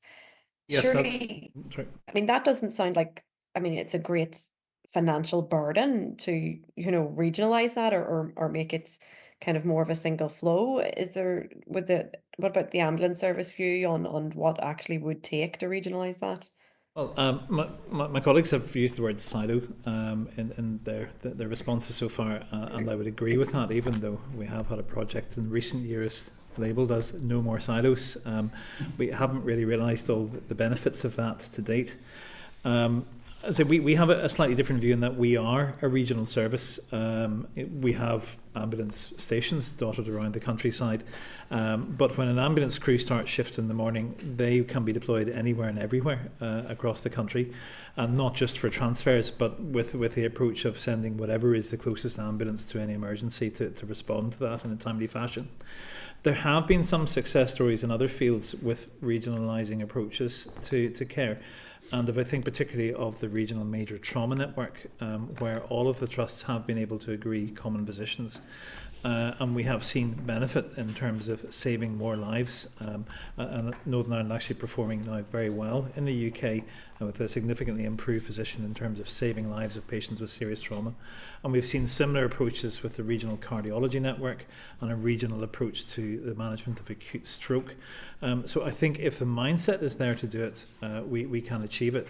It requires clinicians from across the different trusts to work collaboratively, to work across trust boundaries, and particularly to agree a common set of principles and approaches and standards that everybody will adhere to. That sometimes leads to centralisation of some services, which I know can be a thorny issue, and sometimes I think in Northern Ireland we fall victim to always wanting a specific service in a local centre, when sometimes one can improve the quality of care by concentrating that care in somewhere where the experts can provide it. And we've seen the real benefits of that with the trauma network in particular. But I think it is mostly a mindset reinforced by our traditional setup of having 5 separate trusts, separately funded, separately managed, and each feeling the need to provide their own specific services. Whereas collaboration across Northern Ireland, I think, would bring significant benefits and potentially significant savings too. Look, thank you very much. It's particularly helpful, and there isn't really anything that you said there at the end that I would disagree with as well from our perspective. This has been very helpful for us with the inquiry. I think it actually does give us a few indications of where we need to go next too. But thank you, Chair. That's all my questions for now. Thank you, Nuala. Linda? Thank you, Chair, and thank you to all of you for your presentations. And I agree with both the Chair and Nuala. It's been very helpful. I would suggest, Chair, probably that we get an idea from the department in relation to all of the asks that were outlined both by Dr. Regan and Professor Watson. I would like to get a sense of some of them we do actually have answers to, but if we just maybe can collate them in one place, I would like to get a sense of that, because I sense their frustration and I understand it. And unfortunately, like many others, both on the committee and out there in the wider public, I understand it personally. I think the one-stop shop, as for want of a better term, but that one-stop service that was outlined, in terms of one place that you can call and get all the information that you need, is actually absolutely vital. And I think it probably is fairly cost neutral and definitely will save money. We know that money will be saved in the system by keeping people out of hospital. And I suppose just to reference the last point that was made in relation to ambulance and that regional approach, and people are sometimes concerned, and I represent a large rural constituency, so I understand that concern around, regionalisation can often mean centralisation. But I think in relation to palliative care, actually what regionalisation should mean is more people being able to stay where they want to be. And very often that is at home are in hospice care. Yeah. So it's not necessarily a centralisation to a big hospital in a big town. I think that it is very much about just getting that equity of care right across the board. I think the important thing for us, I suppose, Chair, I don't want to, a lot of the stuff that I would have asked has been covered, so I don't want to unduly delay the committee, but I think the important thing is that we get answers from the department in relation to those asks, and that we certainly get an understanding around the DNAR. I think that's absolutely disgraceful. I just think that is harrowing for a family to be left thinking. I'm quite sure that often it is the circumstance they think that that's in place, and they assume that it's in place when their loved one is in the community, only to find out that it's not. That would be absolutely devastating for a family to be in that position, knowing that's their loved one's wishes and not being able to comply with them. So I think that's something we definitely need to follow up on urgently with the department. But all of the rest of the asks, I would like to have an understanding from the department of their position in relation to them. And particularly given that a number of these issues have been raised over a long number of years. I think that there are choices being made here that are just the wrong choices within the department. Could I just come in on one point in relation to the one-stop shop, and that is to say one of the things that was maybe against that was ease of access of records has now been removed with Encompass. When May the 8th comes, will be our total region will be within Encompass, so it will be possible for a central place to be able to see the records of every patient within Northern Ireland. So this should be possible. Yeah, and it's essential, actually. I should have referenced Encompass, sorry, Chair, but that it's essential that the other organisations have access to it, because it's actually really important in terms of the advanced care plan. Absolutely. Because patients now actually having access to their own information and being able to make decisions based on their own information is going to be unbelievably helpful to them and to those who they're discussing and having those conversations with. So that is really important. I don't know how easy or complicated that may be made, to be honest with you, because something I raised, even though there were issues with even GPs having access. Sorry, the last point I should just ask is the prescribing, and I understand you said about obviously the digital prescribing. We know now that new pharmacists that are coming out of or newly coming out of university are going to be prescribers. I think that, Chair, we need to ask, what do the department, I've asked them this before, I haven't ever had a satisfactory answer. How are we going to make that equitable? Because what are we doing about the pharmacists that will not have prescribers? What are we doing to ensure that we are providing something within the department for those pharmacists to actually go back into the system and become prescribers? Because I'm concerned that becomes another issue for the rural areas where there are potentially smaller number of pharmacies, potentially different age bracket, don't have new people coming out of university into their pharmacies, or tend to maybe stay in the bigger towns and cities or set up on their own. So I'm concerned that will create a whole new inequity. Thank you, Linda. Danny? Thank you, Chair. I would like to start just by echoing Linda's point just about Encompass. Certainly the hospices that we have visited as part of this all mentioned the importance of having access to Encompass. I think some of them, correct me if I'm wrong, have read-only access. Yes, correct. So there is already a bit of a read across, and if that could be widened so that there could be full engagement with Encompass, that would be hugely beneficial. And certainly, I think we can see the benefits of it. One of the things I just wanted to follow up with is Nuala's question just about the DNARs, and certainly I'm very aware of DNARs in hospital, and the idea that a DNAR would stop when somebody goes home is very, very concerning, and leading to inappropriate attempts at resuscitation of somebody who is not appropriate for resuscitation is a very distressing thought, and I'm sure for their families horrifying. I'm wondering, is there a possibility that, can you see an area where a GP would be able to sign off a DNAR for a patient prior to their discharge, so that potential gap could be?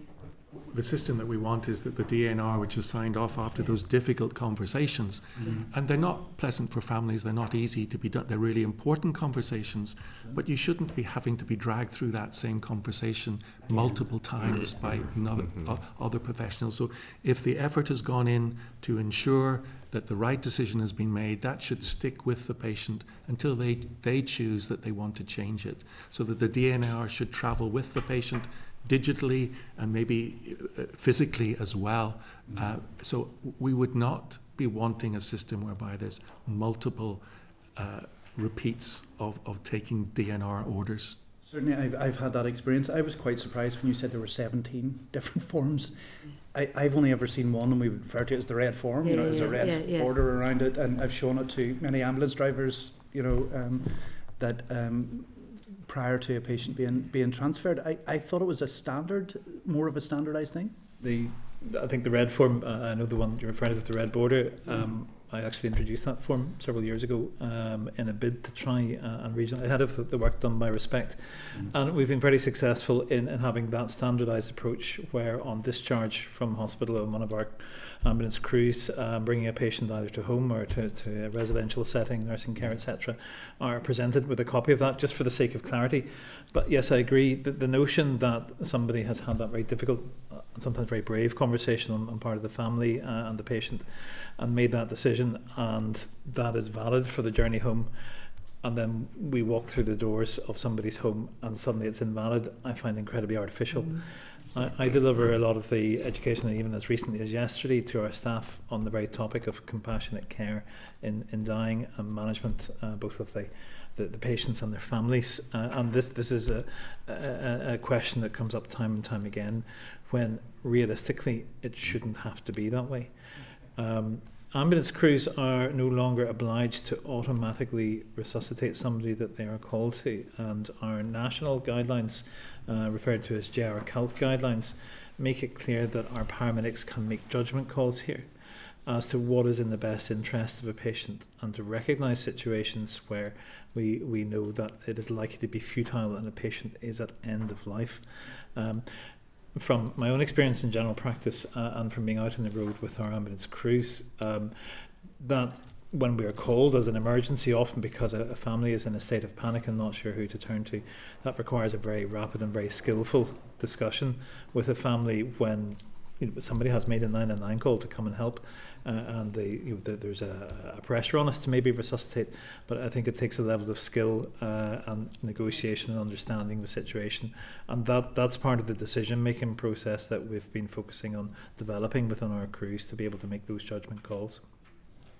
Absolutely, and I can see how that would be appropriate, but a very, very stressful situation for families. Our crews frequently recognise this is not the right thing to do for a patient who is genuinely at the end of life, but still sometimes there is that pressure upon us.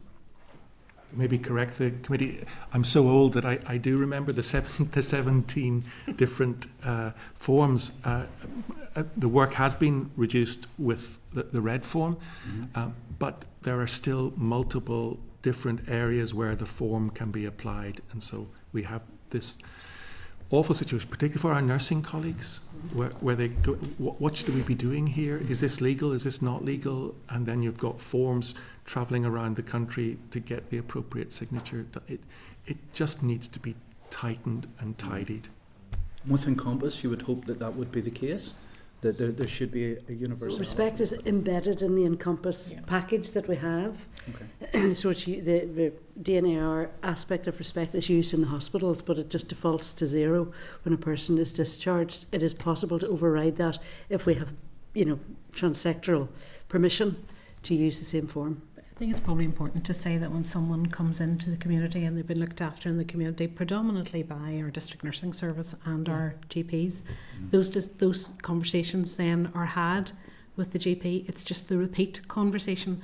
And I suppose there's always the risk that there's an element of transition where district nurse goes in, patients discharged from hospital, district nurses in providing the care 24 hours a day in Belfast, which we're very proud of, and then they maybe don't get to see the GP for a day or two, and there's that potential risk of something happening to the patient in that period. And then not only the district nurse got in, but potentially home care got in as well. and then you're left to a situation, what do we actually do here? Yeah, and that's the risk. I think it's important to recognise that there's a whole community, multidisciplinary team that are actually function within the community, within Belfast, and I suppose it's also probably worth noting in relation to the actual Belfast Community Palliative Care Hub. It is in collaboration with our two hospices, Northern Ireland Hospice and Marie Curie. And we have given the staff who are coming into that access to Encompass, so they're totally functioning, totally able to function in relation to, and our Northern Ireland and our Marie Curie nurses who work alongside our district nurses also have access to Encompass as well. So in order to make their life a lot easier and to be able to access patients' notes. Fantastic. So we have made some inroads. It's not perfect, but it's some transition. There's progress. One of the things you mentioned was the just-in-case boxes. Now, I hadn't heard of those before. This sounds like a great idea. I imagine it'll make it easier for the district nurses and those community services going in. They'll have easier and quicker access to drugs that they might need. Any other benefits? Any time-saving costs? Yeah, so the whole idea is that you're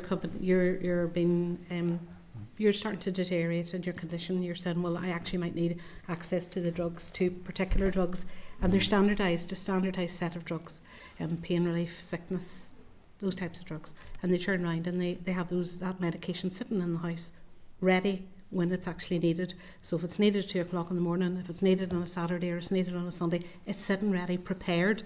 They're called anticipatory drugs. And it's probably worth noting that just to give you an idea what that looks like, in Belfast we are, in any one day, we're seeing probably 25 to 30 patients who are actually receiving their end-of-life care through a syringe driver. Their medication is being managed through a syringe driver. They're actively dying. There's about 25 or 30 of those patients in any one day. There's probably another 40 patients who are getting that anticipatory meds, that kind of their symptom management. So that's probably about 60 or 70 patients in any one day being looked after by our community service, and that sometimes goes amiss. We have roughly about 5,000 patients on a district nursing caseload at any one time. And again, probably 20% of those patients are palliative or end of life. And as well in Belfast we have IV antibiotics. Our district nurses give IV antibiotics, and they're roughly given about 19 or 20 IVs in any one day. And again, that's kind of information that doesn't really get shared very often. No, it's really important that 24-hour service, we're very lucky in Belfast to have it, and it's not available in rural communities. And I live in a rural community, so I understand that. It's really important that 24-hour service is available for all patients at all times. So those just-in-case boxes are only in Belfast Trust at the minute? No, they have them in other trusts as well. So they originated in the Western Trust. That's fantastic. The Western Trust actually pioneered just-in-case, but it did raise another issue in that the nurses were, for exactly the same reasons which have been highlighted, but the rurality added a complexity, and it was so important to be able to make sure that medicines were available. But in developing the program, then where's the ongoing funding for that program?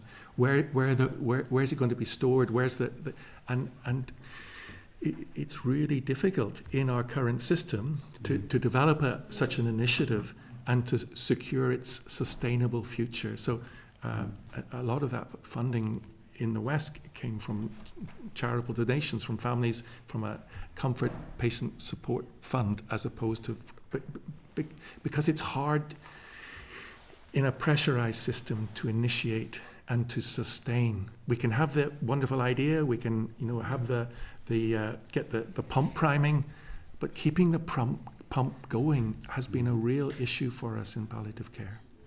Has there been any quantification of the savings, particularly in time and access to drugs and even patients in pain? I suppose we don't do, and to be fair, in relation to the Belfast Community Palliative Care Hub, we actually have built in research into that. Actually, now it's not a health economist, there's not health economy a component of that, but we hope to hopefully do that next year, the year after, when it's up and running. We have developed research into that particular piece of work. We've built that in. It very rarely do you have health economists coming in to do that kind of work to say, well, it actually saves that. We just know in practical terms it means that the family don't have to go and get the drugs, which means that they're actually with the patient when the patient is dying and when they need the drug. So it's not only about the time for the actual the health professional, the district nurse, going to actually administer the drug. It's the actual quality of life for the actual patient and the family, which is the really, really important piece of work. No problem. I'd one other question, if you're happy enough.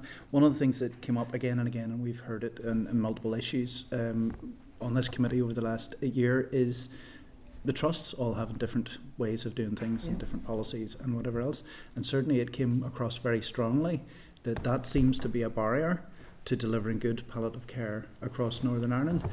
Do you think, particularly if we were one trust, I think somebody suggested this similar size as a one in England, that would make it a lot easier and more achievable to deliver good palliative care?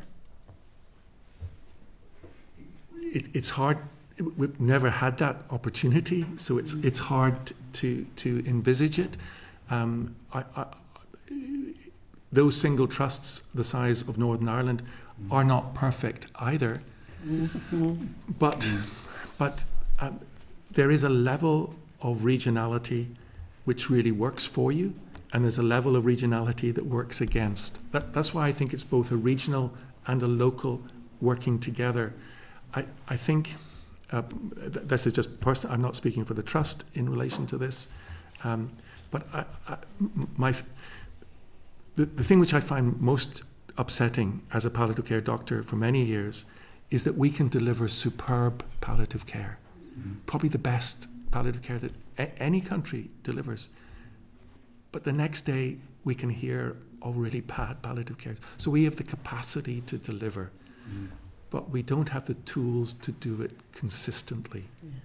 And so, and that's where regional input and help and research and overviews, and so we have the idea of just in case boxes, do all that work, and then the other trust take the idea and Belfast it, or Southeastern Trust it, and so why do we waste so much time and energy?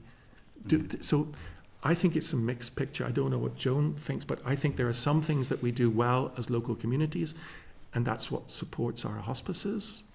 But it also leaves us open to inconsistencies of service, so that there's a postcode lottery, and so I think we need to take account of the energy that there's out there across communities to ensure that our dying are looked after well, but at the same time we need legislation and direction at a regional level to ensure that there's quality delivered everywhere. And I would add that as professional groups, we are very collaborative. So there's a regional palliative medicine consultant group. We got together at the beginning of COVID. We transformed our guidelines. We pulled together and we delivered regionally, and there was a great consistency in that. And we do this with many things. We've brought together lots of clinical guidelines, again with lead nurses. They all get together, they work very well. So there is an appetite for working together. And I think we just need that little bit of support, of financial support underneath to deliver together. But I don't think there's any, I agree that certain local solutions work in localities, but the big stuff should be regional and it shouldn't be postcode. So our Palliative Care and Partnership Board, they aspire to doing great work, but they've got no financial skin in the game. They cannot, they can only aspire. There's no clout to actually, I guess the key word, there's two key words. One is leadership and one is accountability. And I think that's a really good place to leave it there in terms of the work that we're doing. The accountability and leadership are very, vitally important. So can I first of all thank both trusts and the AMA service, first of all, for submitting a written response to our consultation. That was very useful, and today's exercise has been extremely useful. Take on board what Linda said about the asks that you have. We will certainly be following up. I said we're not the minister, but we would expect that if we as a committee produce an inquiry report with recommendations, that people would look upon that very favourably. So today has been very, very useful. So thank you very much for coming along. Okay. Thank you for listening. Thank you. Okay, members, so we are moving on then to item 7, which is an oral briefing again on our committee inquiry, access to palliative care, and it's from Carers NI and Rural Community Network. So if I can refer members to your papers at tab 7, this includes Clerk's Memo, page 76. It also includes written submission from Carers NI, page 78, response from Rural Community Network to the committee's consultations at page 170, and then we have a table submission from Rural Community Network at page 3 of our table papers. And there's also a hard copy of the table paper from Carers NI, which is received this morning, so that's on our desk for those who are here. So if I can welcome Richard Mead, Devolved Nations Director, Carers NI, Anya McGee, Public Affairs and Media Managers, Carers NI, Kate Clifford, Director of Rural Community Network, and Samantha Gallagher, who's the Policy and Public Affairs Officer for Rural Community Network. So you are all very, very welcome. And just to remind members and yourselves, with 45 minutes for this presentation. So if I hand over to you, I mean, we've got your papers in front of us, which is very useful in your response to the consultation, very useful. If there's anything additional to that you want to add, you can do so. Well, I mean, if I'm happy to go first, but I think in relation to kind of some opening remarks, just to say that I think the previous contributors have made some really, really valuable points, and particularly, this concept of the ideas being in place already, we just haven't had the resources to take things forward. For example, like the just in case boxes or the advanced care planning strategy that's sitting on the shelf despite a huge amount of work. But I think, I have a whole pile of remarks to be made here, but I think one of the most kind of striking things that I can bring to the committee today is that in a lot of the contributions and a lot of the research, we're not seeing the role of carers being mentioned or highlighted in any of the kind of contributions so far. And I think for me, whenever you talk about palliative care is something that most of us will need when we approach the end of our lives, and dying is a universal experience. Unpaid carers are critical in support of someone who is living with a terminal illness or approaching the end of life. And research is showing that the key factor in supporting someone with a terminal illness to be cared for at home and to die there, if that is their choice, is to have a live-in unpaid carer, which is often a family member. So the Assembly research, I think, that I kind of had access to, indicated that 38% of individuals die in hospital, 47% die in a hospital versus 38% at home. And I understand that that figure could be higher if the resources were enabled to be so. But I think that if we're going to understand that we have an ageing population and a sicker population, the 4 chief medical officers, including our own, have indicated that we're going to get older, we're going to get sicker, so therefore we're going to need more palliative care and we're going to need more support in the community, then I think that we need to design a strategy that runs in parallel with how do we support the carers. How do we support that person that's living at home that's trying to support that person? So, and often from the feedback that we've been given, carers fill the gaps between statutory support provided by health and social care services, and often for many hours and nights and 7 days a week. And whenever Carers NI, we kind of reached out to our members, and there are 222,000 unpaid carers in Northern Ireland. We're a membership body, and we have asked kind of for carers for feedback, and some of the feedback is absolutely heartbreaking. But one of the key things is that inequity across the region. It's like a postcode lottery. I know, for example, some feedback that we've been given, and happy to be corrected, but in the Southern Trust, out of ours, I think there's 1 Marie Curie nurse. So if there's 2 people that require the administering the medicine, who do you go to? Who deserves that care more? Who deserves that medicine and that pain management more? And also, the feedback that we received from one person whose husband died quite recently, in fact last month, indicated that the care was that disparate and unscheduled that at bedtime, whenever she needed that support the most, it wasn't often there. And her husband was quite heavy and she was unable to lift him or to wash him, and so often he spent many a night on the floor because she just couldn't lift him. And then there's a lot of kind of personal care that's required, particularly whenever you're dealing with a protracted and a long period of end-of-life care. And I think that it would be incumbent on us just to kind of indicate that carers at the moment aren't doing well in Northern Ireland. At the moment, we know that they're struggling. They're struggling with their mental health. We know that they're struggling with their physical health, and we know that they experience poverty more so than someone who has a non-caring responsibility. And I think it's really important to say that carers experience death and dying in a very intense way, particularly whenever someone might be going through dementia or Parkinson's or Alzheimer's. They say goodbye multiple times and in multiple ways, and they grieve for almost a person who's lost maybe a long time ago and has turned and changed into something that's a little bit different from what they once knew.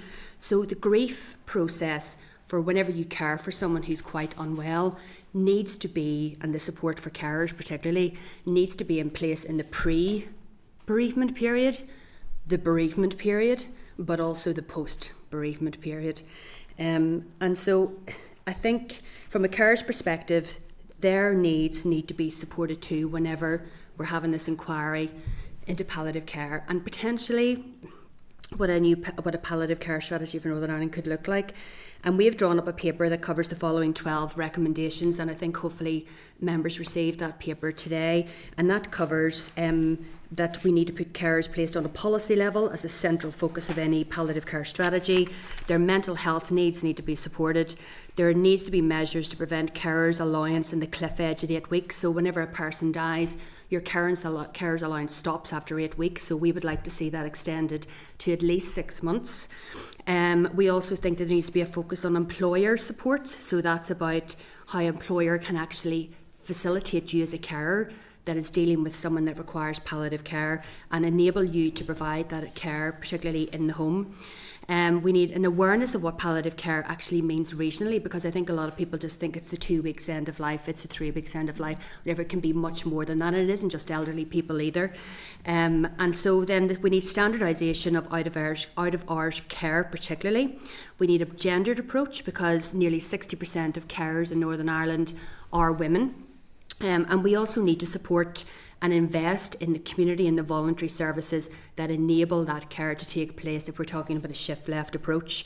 Then the other recommendations include carers' health. They need to be particularly singled out because we know that carers put themselves to one side all of the time because they're exhausted.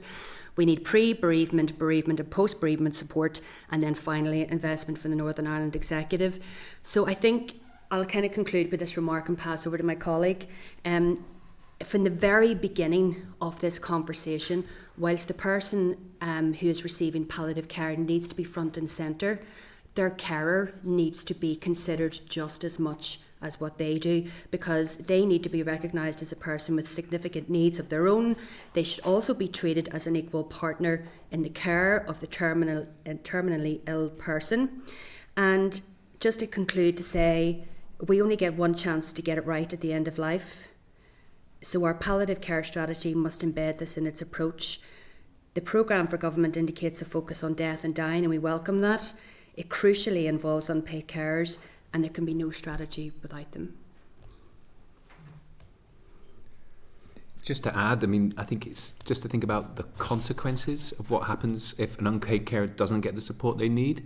And that is when, if an unpaid carer doesn't get the support, they very quickly become overwhelmed and hit crisis. And that can lead to a whole range of helpful outcomes, including increased risk of unplanned hospital admission, accident and emergency admissions, ambulances being called, failure to discharge, as well as the impact on the carer themselves. And actually, it's not uncommon for the carer to have a severe health episode themselves in such a caring circumstances, and they themselves being ended up admitted to hospital.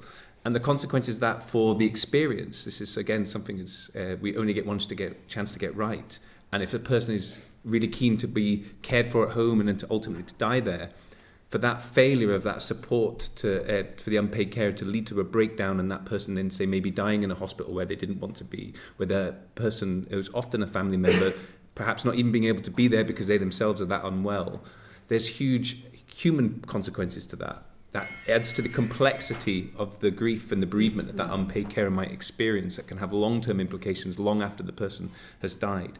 Also, economically speaking, you're putting increased pressure on your acute settings, unplanned hospital admissions, accident and emergency that perhaps wouldn't need to be if that unpaid carer was getting the support they needed to help to continue the care for the person who is approaching end of life. So actually economic costs as well. So it's absolutely crucial that unpaid carers are front and centre when we're talking about palliative and end-of-life care, because actually when you look at that sort of period, if we're talking even just the last sort of 12 months or even the last 6 months, even when we look at the number of people who die in hospital, the vast majority of the care is in community settings and often at home. And it is that unpaid carer that is providing most of that time. They're the ones there 24 hours a day, 7 days a week, and services are coming in around them. They're doing the support. So they are the linchpin for getting it right at the end of life. Do you want us to?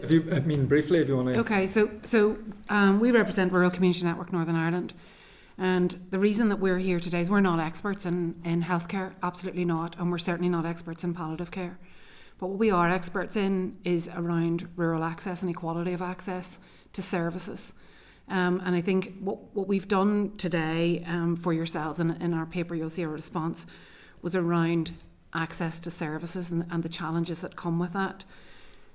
There are real difficulties, and it speaks exactly into what was being said by yourselves and also by the previous speakers, is around the limited access to public transport in Northern Ireland. So when you move out of the main towns and cities, access to care and to services becomes really challenging for people. And for us, in what we look at is the added burden. So if your only hospice is the Foyle Hospice in Derry or the Charas Hospital in Mid-Ulster or it's Northern Ireland Hospice, access to public transport to get there is really, really difficult and really challenging for people who live further away or outside of the main towns and cities. The cost of that is extortionate. Trying to get people onto public transport becomes really problematic because people are vulnerable. They're at end of life care, have serious conditions, and putting them onto public transport is difficult anyway. But we're looking at levels of people relying on community transport, which is, a community transport scheme, which is not publicly resourced. It is a partially publicly resourced, but not fully. Or they're relying on family members or on social car drivers to take them to appointments in hospitals. The big thing for us is around the reduced bus routes and the infrequent services. According to Marie Curie, many rural patients experience delays in accessing their healthcare, but they forego their appointments. So then our big issue is particularly around studies around people who have cancer or who are in need of palliative care, is do they have worse outcomes because they lack transport?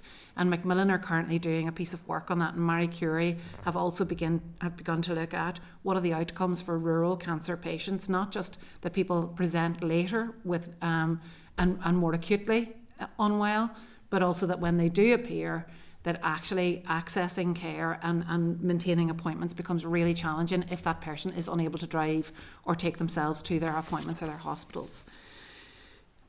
Big issues for us is around travel burdens deter timely access to end-of-life care, complicate visits for families and carers, and make it really, really expensive for family and carers as well. So we have a student at present whose mother is in hospital in Antnagelvin, and they're having to hire an Airbnb for a week while she undergoes her treatment because they want to be on hand. But simply the burden of travelling from Enniskillen to Derry on a daily basis to be on hand with her mother means that there's no way she could do it on a daily basis. She's elderly herself. Workforce shortages are a huge issue for people that we're speaking to on a regular basis. So access to care and community care is a real challenge. It puts an additional burden on carers, family carers. It gives no respite to people, which then has ongoing implications for family breakdown, for tensions, for all the difficulties that then lead to worse health outcomes for the entire family, not just the person who's unwell. But we have problems with access to GPs in rural areas. Our GPs are overwhelmed. Their waiting lists and actually their patient lists are huge, much bigger than they should be. And then we also have the issues, and we heard about Project Echo, which is a phenomenal response But actually lots of our GPs feel very isolated and very vulnerable at present because they are the sole carer or the sole respondent in relation to the people that they're having to deal with and the patients they're having to deal with. Inequitable services distribution is hospice services are largely concentrated in urban areas, making it really difficult for remote and rural areas. We talked about compassionate workplaces and that idea about flexibility in the workplace and enabling people who need to take time off to be carers, having flexibility in the workplace. One of the biggest pressures on people is, again, not only the distance to travel, but also those caring responsibilities. And as was mentioned over here, caring responsibilities are not often a 2-week, it's often a long-term commitment. So how do we build in compassion in workplaces? How do we build in death literacy and media awareness around death literacy? So things like having DNARs and encouraging people to think about what happens at end of life and how we work that. There have been some really successful projects like Rural Support who are doing that within the farming community. They're beginning to have those conversations within the farming community, but it's not something that has been widely looked at within the broader context. And when we started to talk about palliative care, even among ourselves, we talked always about it being end-of-life care, when in fact, palliative care are lifelong condition care as well. And it's about how we create an awareness around that and have conversations around that. We have huge issues as an organisation around the cost of a living crisis and how that's impacting on rural communities in particular. We have socio-economically disadvantaged communities. There are high levels of poverty and hidden poverty in rural areas. It's harder for patients to access care. It's harder for patients to access transport. So options then become very expensive for people. We did a study recently of a member of ours who lived in Carnlough, and when the local GP surgery closed, in order to get a day appointment, she would have to leave home at 9:15 and wouldn't be home until, I think it was around 10 to 4. But the cost of taking a taxi would have been £25 plus waiting times if a taxi was available. Taxis aren't always available because lots of taxis are taken up in rural areas doing school runs. So that becomes a real issue. We talked about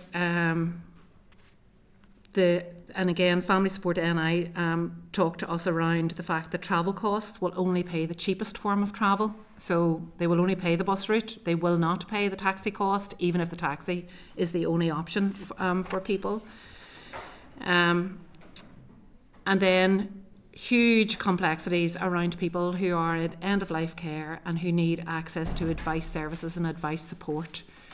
Again, there's one opportunity to get this right, but very often advice services are very centralised. People don't know until it happens to them where to go to get advice on how they plan for end of life, how they do end of life planning, but also what their entitlements are. It might be the first time anyone has ever thought about carers allowance or any benefit or any universal credit. And again, the thing is around how do we help people to navigate that and how do we do that fairly? If you live in the centre of Belfast, it's likely that with the population concentration, you will know where to go and access that information. It's much harder, much more difficult to do that if you're in a rural community and you don't know where those services are located or you've never had to use them before. And then we've huge issues around digital exclusion. And we understand the whole issues around telemedicine. But digital exclusion in rural areas is around digital literacy, it's around access to devices, it's around reliable broadband. Again, I keep saying this, and you'll be sick of hearing me saying it, Danny, but this whole thing about I still have really, really rubbish broadband. I pay for 2 broadband services, one at one side of the house and one at the other, and I'm not in Buckingham Palace, so I don't have an east wing and a west wing, but it is that thing about broadband is still unreliable in many areas, and many areas we still have not spots. And so this idea that people are connected, or that when an ambulance comes out or a carer comes out or care support comes out, they can access Encompass, that isn't always the case. There are still significant numbers of not spots around Northern Ireland. Maghera Town Centre still has no Wi-Fi, no 3G or 4G in the centre of Maghera Town Centre. So that for me is around saying, look, digital is great, and where digital works, it's great, but we still have inadequacy around that. We are not against centralisation of services. We never have been. We take the clinical and the medical approach, which is around, where you concentrate people who see more people, we get better health outcomes. But what we need is a network, and we need equity of access. We need to ensure that when whatever goes in the place of centralised resources, that people are not disadvantaged simply because of their geography. People can't change their geography. And we must absolutely make sure that whatever services are put in place, whatever palliative care strategy, it should not be a postcode lottery for people. We want to make end-of-life care as good as possible for people in rural Ballyke as we would in Belfast City Centre. And the final bit for us is around, we have to look at cross-border. We cannot ignore the fact that, you know, the most successful model of hospice care has been the Foyle Hospice, which reaches right into Donegal, and until Donegal got its own hospice set up, that was the service that was provided on a cross-border basis. We have communities which are more logically connected to the south than they are to the north, which would prevent people from falling into really huge ill health, including our carers. We need to think about cross-border solutions here. You know, unfortunately, whatever people's politics are around the border region, we cannot deny the geography of cross-border care. We've had successful projects like COT, and like what we heard at the previous speakers were talking about things that have worked. We have seen projects that work really, really well, but we've seen them fall by the wayside because they have not had consistency of funding, or they haven't been mainstreamed, and yet they are proven to work, and they're proven to have far better health outcomes for those who have accessed them. I'm going to shut up now. Okay. And let Amanda go. Okay, thank you very much go. for that. That was all been very useful. So we're just going to go straight to members' questions. Linda? Thank you, and thank you to both of you for your, or all of you, sorry, for your presentations. They've been very helpful. Just in relation to the carers, I suppose, just Chair, to make the point that we often talk about this as though we're always talking about adults and caring for adults. One of the elements that can often be forgotten is very often this is parents caring for children, and for older children, for adult children, and there's a whole another layer then added where they're fearful if they become ill, what's going to happen to their young person. And I think just in terms of the Kate's presentation, that becomes much more difficult when you are living in a rural area. So I think we need to keep our focus on that. Just in relation to the carers element of it, we maybe want to write to the communities minister, or even to the communities committee, whichever you think is most suitable, just in relation to that. You know, are there any plans, or does the minister have any plans to further fund carers whenever the person they're caring for has passed? Because it is a real issue, and you know, very often that is a household where there've been, unfortunately, two people on benefits for a long period of time, and then you have all the same bills and all the same costs, and only one person left in the household. So just in relation to Kate, your presentation around the accessibility and the transport, and you're right in all of that.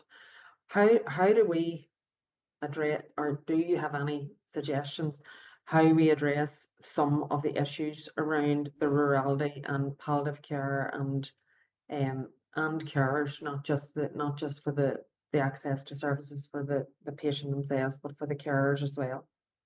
I think there's a couple of things that we had put in our paper that went to yourselves was around integrated transport solutions. You know, community transport, most of the journeys that they do are around health appointments. They have proven time and time again to be a lifeblood to many, particularly older people who maybe for whatever reason are not allowed to drive anymore, or don't have access to cars anymore. And those community transport solutions are absolute diamonds in our rural communities. And there's something around, they get no funding from health, but yet the most of their journeys are around health and well-being journeys. So there's something for me around them being resourced properly to do what they do. And they have multiple solutions, not just putting a minibus on the road, but also the care appointment. I suppose for me, highlighting some of the impacts of that, Linda, would be that during Storm Eowyn that happened recently, it was those volunteer drivers who went out and knocked on the doors of the vulnerable people So they went back to the people that they were used to calling on, used to taking on trips. They were the first people to put boots on the ground and put eyeballs on the people that they knew who were extremely vulnerable, who maybe not have been on the NIE network list. But that's the value of having that local knowledge. And again, go back to the conversation we had recently, there will be regional solutions to this. There should be a regional strategy for palliative care. But then at a local level, those sort of local projects should be stepping in and doing that piece of work. We talked about transport hubs that are reconfigured hospitals and subsidised travel costs for low-income patients, with robust help with healthcare cost scheme that doesn't look at the lowest possible price in terms of buses, but looks at what's the most appropriate for that person to get. So if someone has a compromised immune system because they're having an MS treatment, they shouldn't be asked to get public transport. I mean, that's ridiculous. That just puts that person back by 6 or 8 weeks if they end up on a bus with somebody with norovirus beside them or somebody with COVID beside them. The most appropriate form of transport for them is possibly to go in a taxi where they can socially distance from other people around them.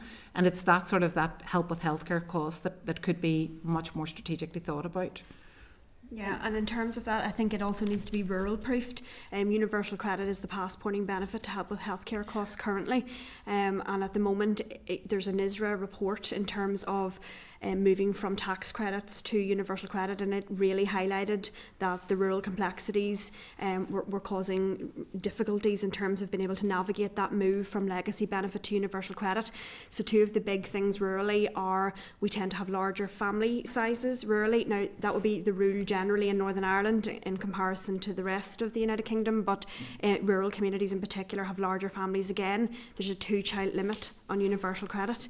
As well as that, there is a carers element attached to universal credit, and then there's complexities around, for example, being self-employed, farming being the big issue in terms of that NISRA report. So I think if we're looking at support in terms of access to any sort of like regional network, that would really need to be considered as an overarching consideration.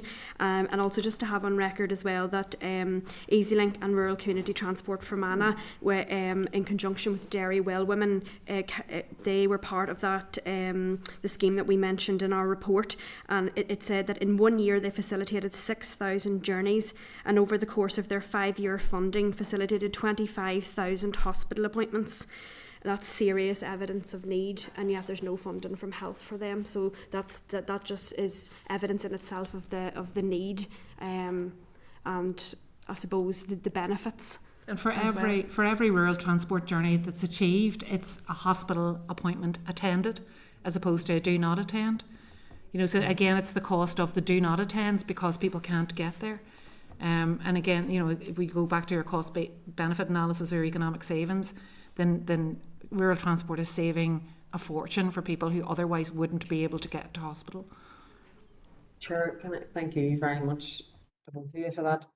Can I suggest that we write to the Health Minister? I know this is something, I know that the Infrastructure Minister, Liz Kim, is meeting with community transport. I know this is something she's raised with before as chair of the committee, but she is going to raise again in relation to obviously our new portfolio.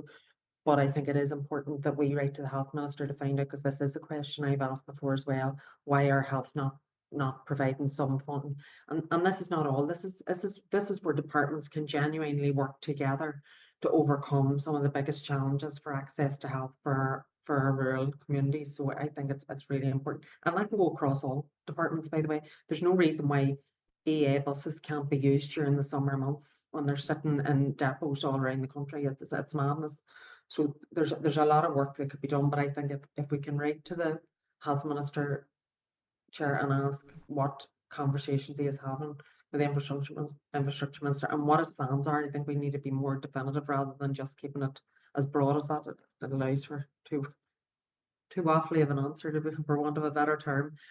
But I think that we need to get some answers around that, and that is in relation to both appointments, hospital appointments, but also for carers access to services as well, to the support services that they need. So if we can get some answers around that, Chair, I would. Thank you, Linda. Danny. Thank you, Chair.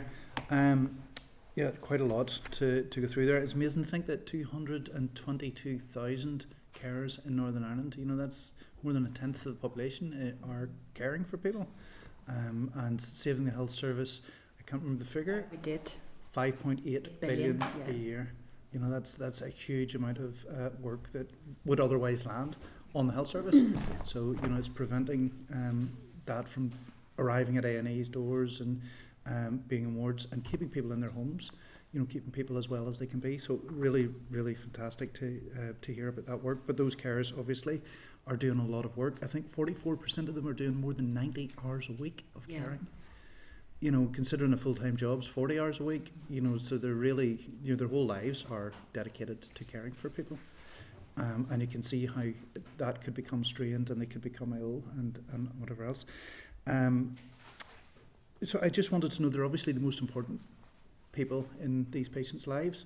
How is their input received in the health trusts when it comes to the likes of A&E departments and palliative care services and ambulance? Are they able to communicate well in the health trusts? Is there, because sometimes these patients can't speak for themselves, so the carer would be the main person. I think it's patchy. Yeah, actually, your previous speaker in the previous session described it. Actually, there's lots of excellent examples of good palliative care being carried out, but it's just completely inconsistent. And I think what we do see a lot of is, and hear a lot of, is actually sometimes there are good experiences and carers will get their voices heard, and they'll be part of conversations about care, discharge. They'll get support packages, and those support packages will even reflect what they need in terms of their support. But then we go right to the other extreme, where carers are not really recognised, they're not invited for input, they're not involved in decision making, and particularly in the relation of discharge, if somebody's been discharged from hospital, they're not involved in that planning process. They're not equal partners in care. And I think that is a hugely challenging situation that occurs time and time again.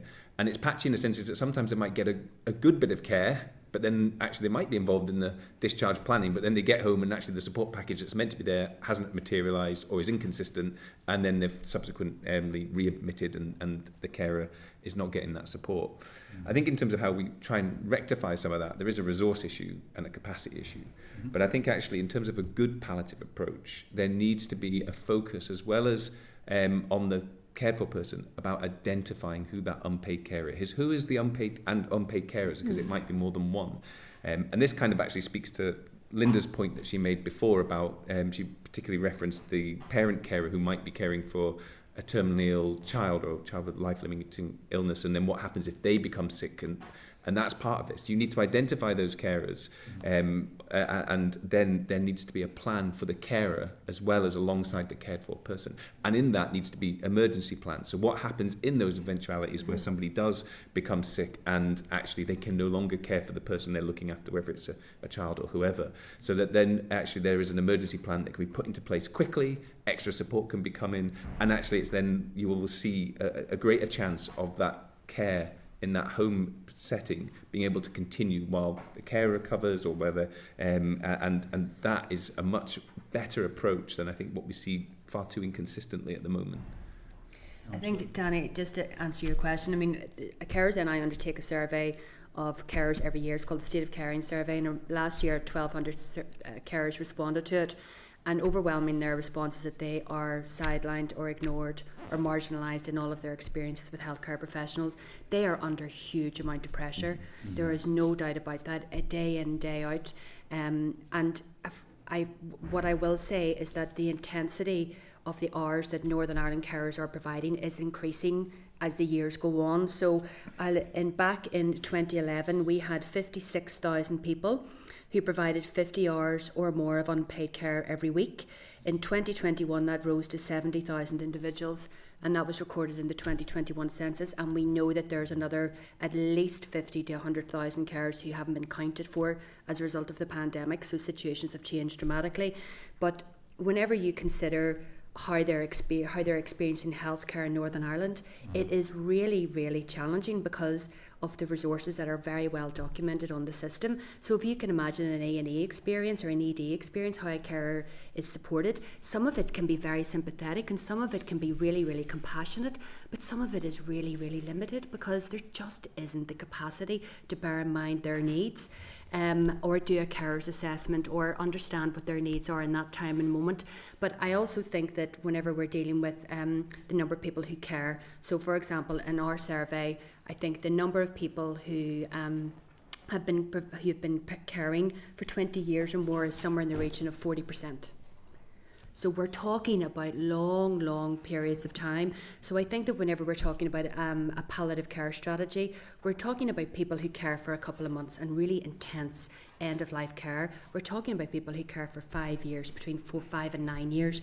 Then we also have a period or a sub-cohort of people who care for over 20 years. And all of those people need supported, particularly if we're dealing with life-limiting conditions and diseases. So Linda, and I wish kind of I had the answer in relation to transport, but I know that the Irish government unveiled its own palliative care strategy in the winter there, just November, December last year, and I know that they have realised the importance of making carers one of their core pillars. That's one of their core pillars is within their strategy, is that they recognise the carer as a core element of how good care is delivered to the palliative care person, to the terminally ill person, but also recognising that we need to support the wider person who supports them. Because if they're burnt out, if their cup is empty, what kicks in? And I think just another point that Linda made, just to wrap up, because I'm very conscious there are other questions from members, but that is something that we have heard consistently, and I've heard on 2 occasions, twice in Stormont recently through various different carer events, is from a parent of a child with learning difficulties or a life-limiting condition saying, what happens to my child when I die? What happens to my child when I die? And there are very many eloquent voices in this space that have been saying that for quite some time, and I'm one of them. But I genuinely don't have an answer, and I wish that I had, because provision is so difficult, and we know that there's ongoing conversations about what does short-term respite mean, and we know the difficulties in and around accessing a short-term break, as in carers deserve a break, and whenever they do a carer's assessment, all that they say, what would help you care? What would help you actually reinvigorate you to do this for another 5-10 months or another 5-10 years? A break. Give me a break. I just need 2 days. So just to say that, Linda, I know that that strategy was just unveiled, and there might be some answers, particularly in relation to what Samantha and Kate were talking about, and yourself were querying around transportation issues. Thank you. No, I would totally agree with that, and I've heard from constituents exactly that. And we are seeing people living longer. So you do see parents who are elderly carers who are quite elderly now, and that concern is huge in their minds. What happens after I'm away? It's certainly something that we need to keep in context. The example that you raised actually is one from my constituency about Carnlough that I'm very aware of, and I know the people in Carnlough are very, very impacted by the closure of the GP surgery that was in Glenarm. Yeah. And they now have to travel, and particularly some that have to take public transport that isn't that regular on up the coast then in order to get a GP appointment. There actually had been a GP area funded in Carnlough for a couple of days a week. But unfortunately the funding was withdrawn then. The service seemed to work very well in the village, but unfortunately it was withdrawn, so then all those people had to move on up the coast. And I noted on the map that you'd sent, that's highlighted as one of those areas that people do have to travel quite significant distances. And we would agree totally. I just wanted to mention the cross-border work as well, that the committee has met with the Health Committee from the South on several occasions, and we have discussed potential areas of working together. Already we have children's heart surgery, we have the cancer at Alpha Cancer Centre. I think we're looking at perinatal mental health. I think was another one that we were looking with the Southern Health Trust or the Health Committee at potential areas where we could work together. So certainly we would agree that that's certainly a big thing we can do. Thank you very much for your presentation. Would you mind if I just add in there? I'm from Fermanagh, so obviously right on the border with the Republic, and just the state of the roads between, you know, linking Fermanagh and Tyrone into Derry, Londonderry or into Belfast, they are quite poor. In addition, there are a number of knot spots. So I counted on the way up the road today on my 2.5-hour journey to Stormont how many times I lost data or signal on the way up the road, and it was 5 times during the course of my journey. So it's even something to bear in mind for any sort of cross-border work as well, that the quality of the roads wouldn't really need to be improved in the north and in the south in terms of accessing any sort of network around palliative care or health generally. We have people actually telling us, for example, that they will not go to appointments. You know, they will forgo pain clinic appointments because it actually causes them more pain to attend the appointment than it is to sit at home in pain, and I think that's very telling. Thank you for that. Yeah. Yes, thank you, Chair, and thank you for the presentations. This is incredibly helpful and helps draw out some of the issues that you have really in-depth knowledge about and that we will need to take forward. I just want to go back to Linda's point about community transport, because when the Minister announced his hospital network consultation document, he talked about the importance of improving transport. Now, unless I live in a parallel universe to everybody else, we've been talking about the A5 for donkey's years, etc., etc. So road networks are one of those things I don't think the Minister's going to have much of an impact on, in at least in the short term. So therefore, it will be the issue of community transport and how that is funded and how it is accessed, particularly for people in rural, isolated rural areas. And, you know, I have those places in my constituency as well.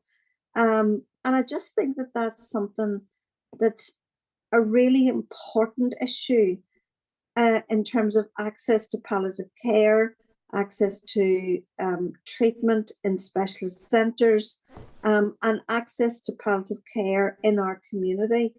And I do think that that's something that we maybe should look at in a significant level of depth within the committee. So thank you to those who raised it. It really is such an important issue. We have a real... So not really a question, just a more statement. But I just want to remind the committee this is something that we should be thinking about quite significantly. We have a real concern in terms of the rural west in particular, where the transport options are extremely limited, but also the north coast and the Newry Mourne area outside of South Armagh direction, where there are no train stations and where buses are very limited. So will you move into rural areas in particular? And we sent maps along with our presentation because we were very clear about there are whole swathes of the country in Northern Ireland where the roads are poor, where we don't have motorways, we don't have dual carriageways. And at the moment with the South West Acute Hospital and the end of general surgery there, and this is, you know, the issue for us is around, even with the upgrade of the A5, there will be a period of time where parts of that road will be impassable. Yeah. But general emergencies will not stop during that time. So there's preparation to be done that while I lived on the road. My mother lives in Derry City. I live in Maghera. Going up and down the road to Mummy over the last year and a half, while that road was, or the year and a half that road was under construction, there were nights coming down that road where I found myself on the unadopted road because the signage was so poor. I found myself in Limavady one night. Now I'm someone who knows the rural roads of Northern Ireland very well, but I found myself being diverted off and pulling in beside the Roe Valley Resort and thinking, how am I here when I'm heading to Maghera from Derry? So for me, there's something around, as the change happened on that road and the upgrade, and I had written on several occasions to several MLAs at the time to say the road was really poorly signposted, really poorly marked out, and on occasions when lights went out on the cones over weekends, you had no clue where you were on that road. Now that's a main arterial route. If you're now then going on the A5 in an emergency situation, whether it's you driving or an ambulance driving, and those roads are not clear and diversions are not clear, once you move off the A5 or what will be the A5, you're on extremely rural roads, as they talk about Scrahy Mountain. And if you're going up over Scrahy Mountain, you could find yourself in any direction very quickly if you don't know where you're going, and particularly in emergency. And for us, there's a real risk around that. And it's not at any point, the road needs to be upgraded. We absolutely 100% agree that the road needs to be upgraded. Our difficulty is when that happens, what mitigations are being put in place for people who will find themselves in emergency situations. Well, thank you for that. And I just, the general point is that transport and access to transport for hospital appointments and for all of the issues that we've talked about is relevant for palliative care, but it's also relevant for the transformation of services. And we would be doing one thing and forgetting about all of those really important extras if we didn't look at both together. And I think we had a little bit of a conversation about that last week in the Health Committee when we talked to Thomas about how that might happen. And I know he did promise to come back to us, so I do think that's an issue we can't let drift. Okay, thank you, Diane. Okay. Thank you very much, Anya, Richard, Samantha and Kate. Really appreciate you taking the time to not only, as I say, submit written papers, which are very useful and very informative, but also to come before us and take our questions today. So thank you very much. Thank you. Okay, members, so just moving on then to item 8 on the agenda, which is the Medicines Products for Human Use Fees Regulations 2025. So can I refer members to papers at tab 8, and that includes Clerk's memo, page 180. Also a copy of the SL5 is at 183, copy of the statutory instrument is at 184, the impact assessment is at 199, and the EM is at page 250. So the Medicines and Healthcare Products Regulatory Agency, which is responsible for the regulation of medicines, charges a statutory fee for its work. Full cost of recovery arrangement means the organisation doesn't make a profit or a loss. So the SI seeks to update the fees paid and will ensure MHRA can continue on this path until March 2027. The fees were last updated in 2023. So the SI is subject to negative resolution procedure. Committee considered the draft. SL, I'm saying SL. Oh, it is SI, sorry. At its meeting on 6th of March and agreed it was content with the policy merits of the SI. So, is everybody content with the SI? And if so, can I ask members to agree formally that the Committee for Health has considered draft SI 2025/317, the Medicines Products for Human Use Fees Amendment Regulations 2025, and has no objection to the statutory instrument. Great. Thank you. So number 9 then is SR 2025/46. Can I ask quickly, why is this not done every year? I do not know the answer to that. We could check that. I think it's down to general. They do it every couple of years. Just the. Is it just regularly every couple of years? Okay. I would think so. Don't need to so check. No, but we can find out.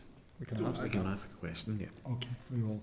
So item number 9, SR 2025/46, which is the Optical Charges and Payments Amendment Regulation 2025.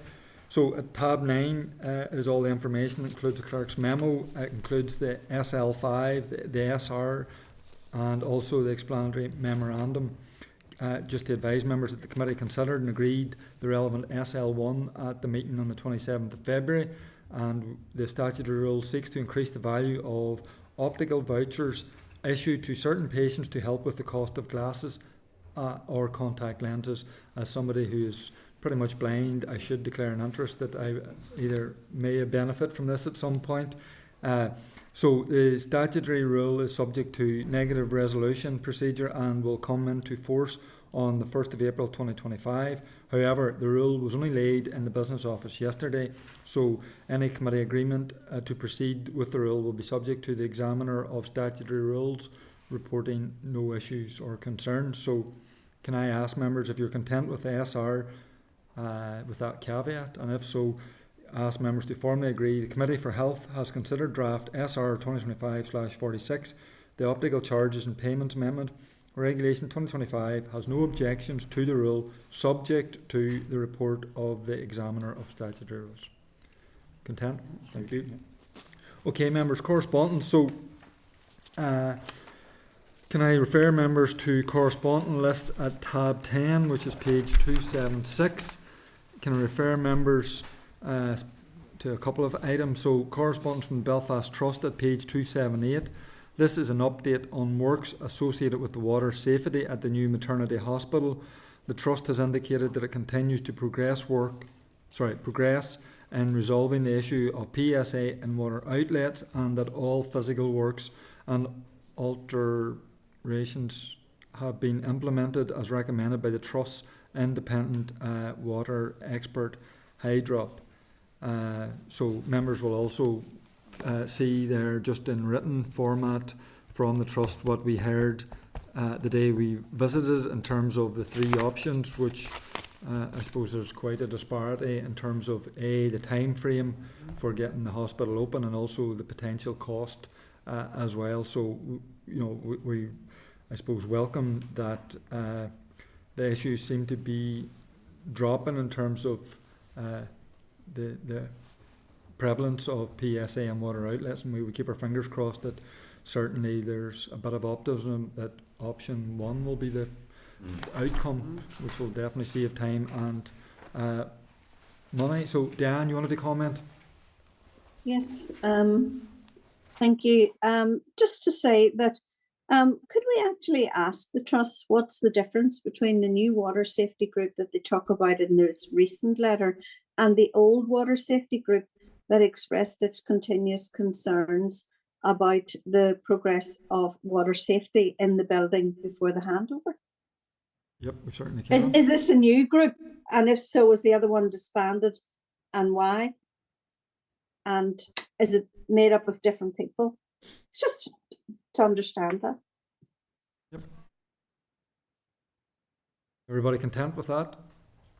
Sure. Sorry, just to add, so with the option A, I'm conscious that that would be the best outcome, but they're saying the programme could potentially May 25, July, August 2025. But so it would just, how soon could they inform us as a committee if they think they're on track for option A? You know, the sooner they could inform us, because it's only a matter of weeks away, really. You know, we're nearly into April. So if we could find out when they could give us the next update, how soon they expect to have an idea if option A hopefully is a goer, which hopefully it is. Yeah. So we should write thanking them for the information and the update, but seeking another update very quickly just with regard to option A. Everybody content with that? Okay.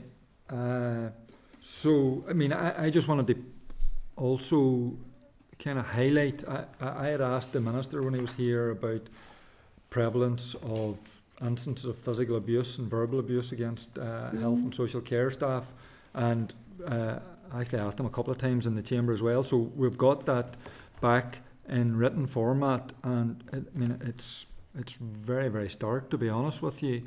Like there are 22,500 instances of physical abuse within the Belfast Trust in the previous 5 years. Now that's substantially more than each of the other trusts. I mean that's a serious figure. So I mean, I don't know if there's anything we can ask in relation to the specifics about why Belfast Trust seems to, might just be the number of patients and the condensed nature of the hospital system and healthcare system, but I mean it seems a really high figure compared to every other trust area. And also I mean I also think that we should be asking for regular updates on the implementation of the strategy to try and reduce instances of physical and verbal abuse against our staff, because I mean we have a workforce problem.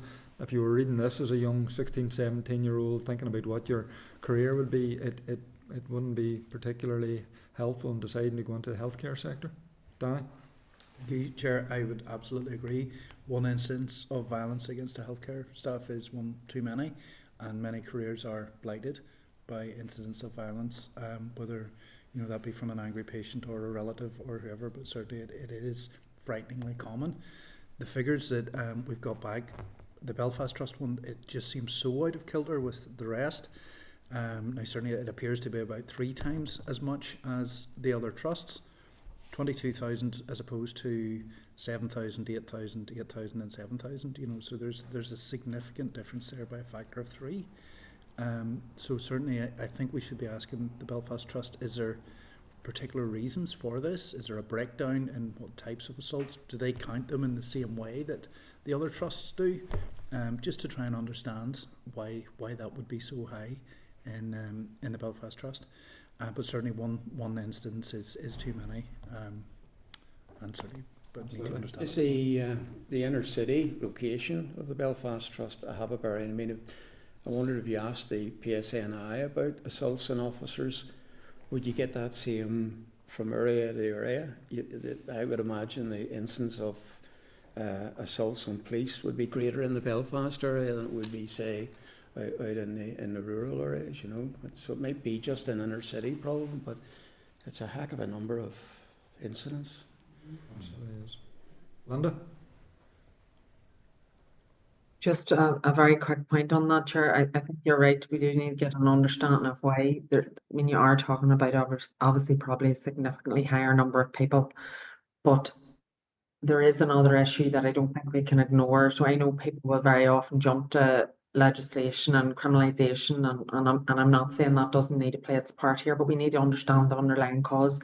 And there's a very different culture, I suppose, is the only word you can use in relation to addiction and the type of drugs that people are taking, and they tend now to be the type of drugs that actually heighten their reaction, and they're not always necessarily intending to be violent, by the way, but it heightens their reaction rather than dulling down the reaction, which was the previous, which would have been more common previously, that people would have been more likely to be a bit out of it.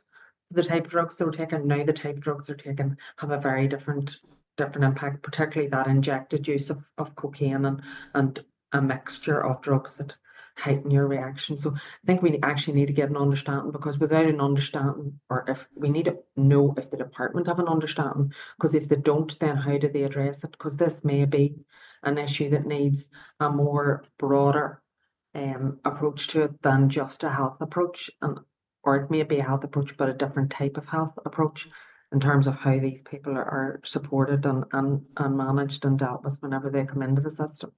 I mean, it's important to note that there is a strategy. The department has a strategy on reducing this, so we just need to see it implemented and taken effect. I think on the point of the Belfast Trust, the figures, we should just ask if there's any peculiarities and get that information. In most of those cases, the numbers are going up. Yeah, they are. You know. Okay, so I mean, the other thing I suppose just for noting is we had requested information on the cost of the increase of employers' national insurance contributions, and we've got back from the department. So it's 100 million additional for trusts, arm's length bodies, and within the department, and it's 36.5 million for independent likes of GPs, pharmacies. Etc. etc. So that's an additional 136 million. So we certainly hope in the number of weeks that we have between now and April that there's some kind of resolution to that, because we've all heard from the impact this is going to have, particularly within GPs, community pharmacists, and the independent sector, the palliative care independent sector as well. So I mean, hopefully there will be some resolution to that. So if everybody's content then with the recommendation of how we deal with correspondence as detailed. Sorry, Chair. I just want to come in on one more. So 10.9, it's an email that's come in from Charles Little. Again, it's raising issues around the introduction of this new framework for the SAIs. And I know Charles has sent us, he wrote into us a few times highlighting problems here. Just trying to get his email up.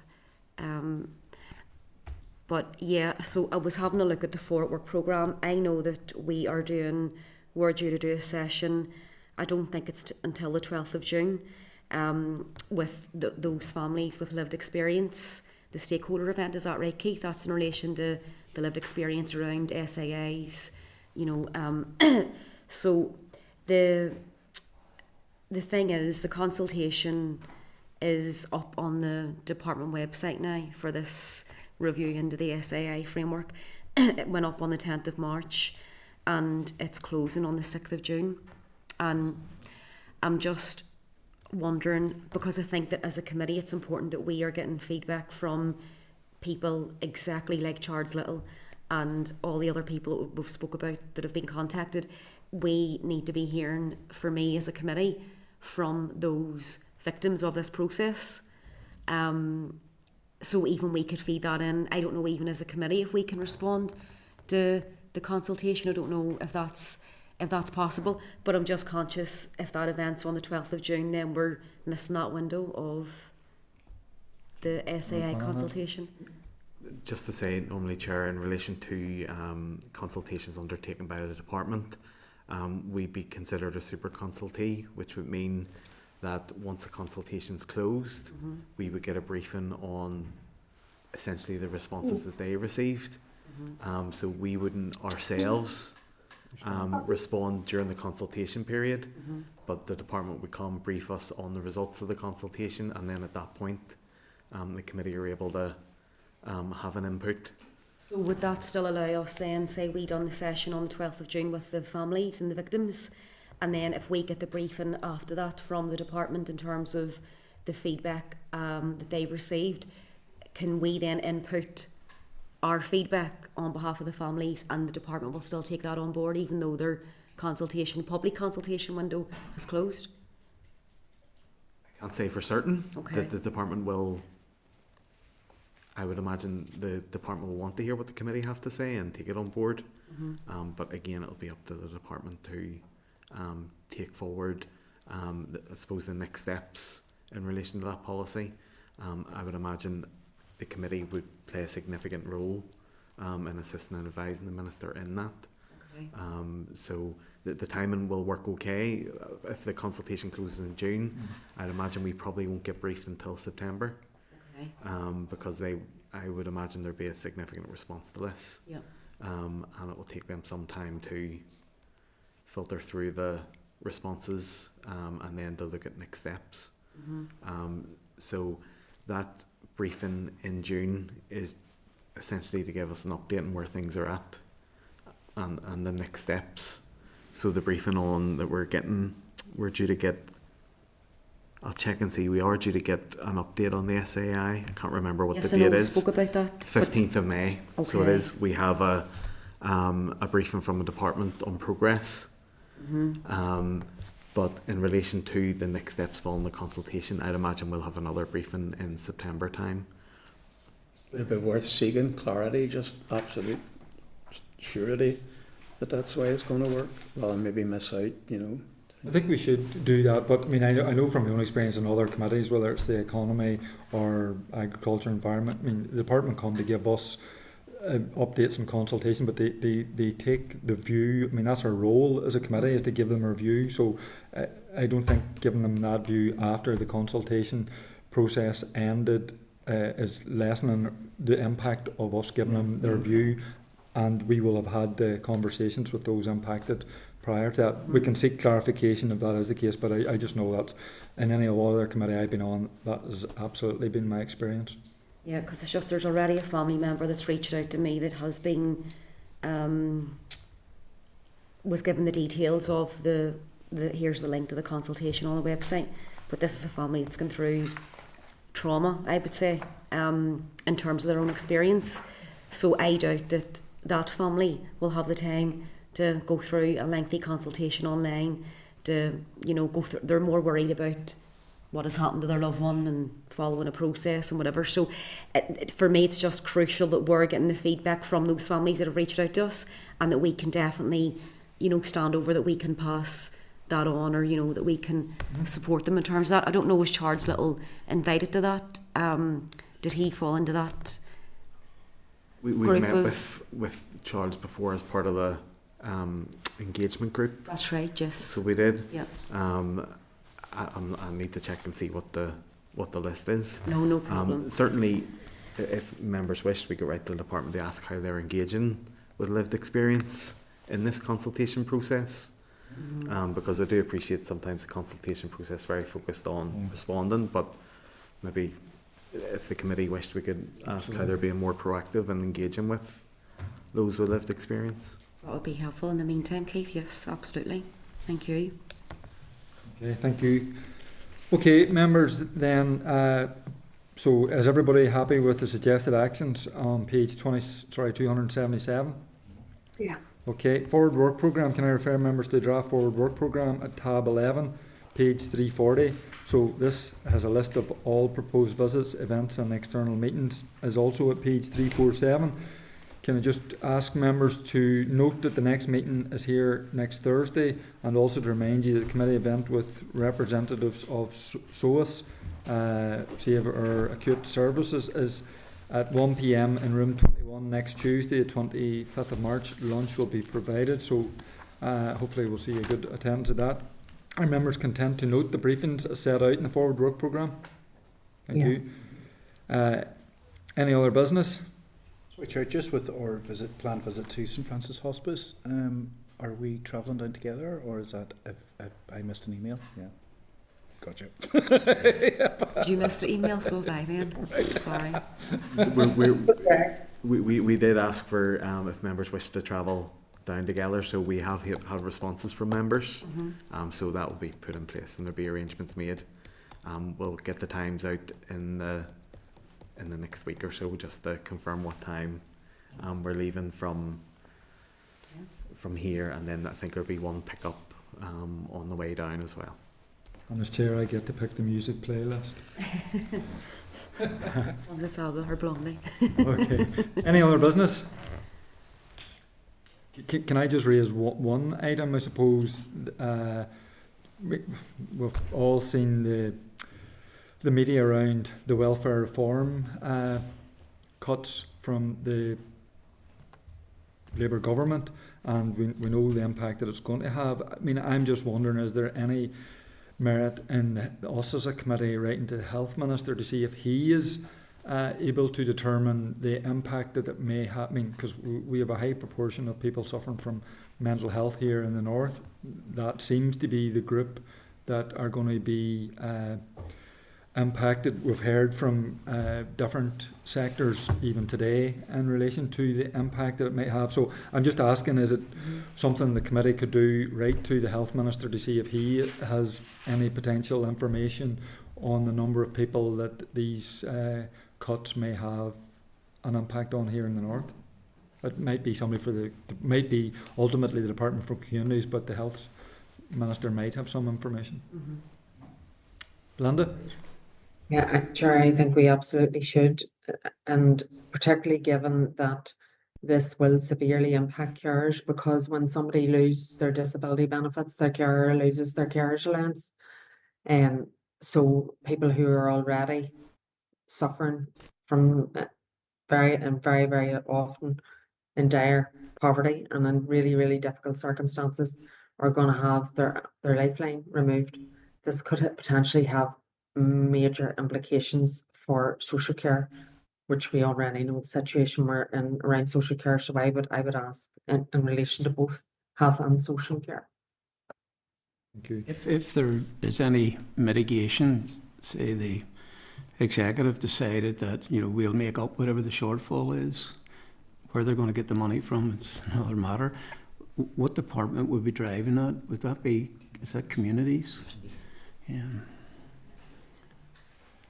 Okay, members, so we'll do that. So last thing then is just date, time, place of next meeting. So it's the next Thursday, 27th of March, 2 p.m. in Shaw. Okay. Okay. Chef, minutes. So.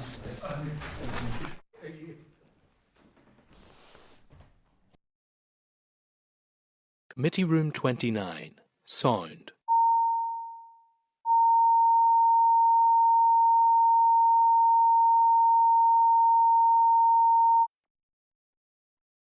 Committee Room 29. Sound.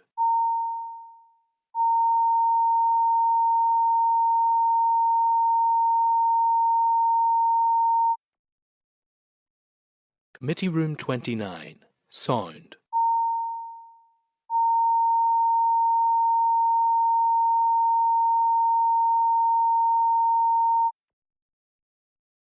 Committee Room 29. Sound.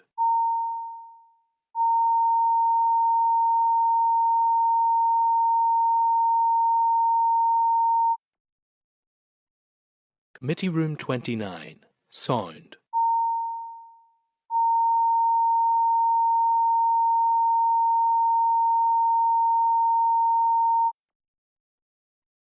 Committee Room 29, sound.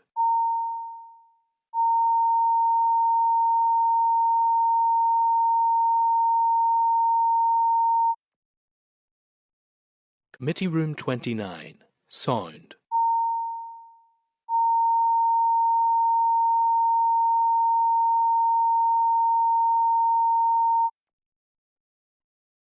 Committee Room 29, sound.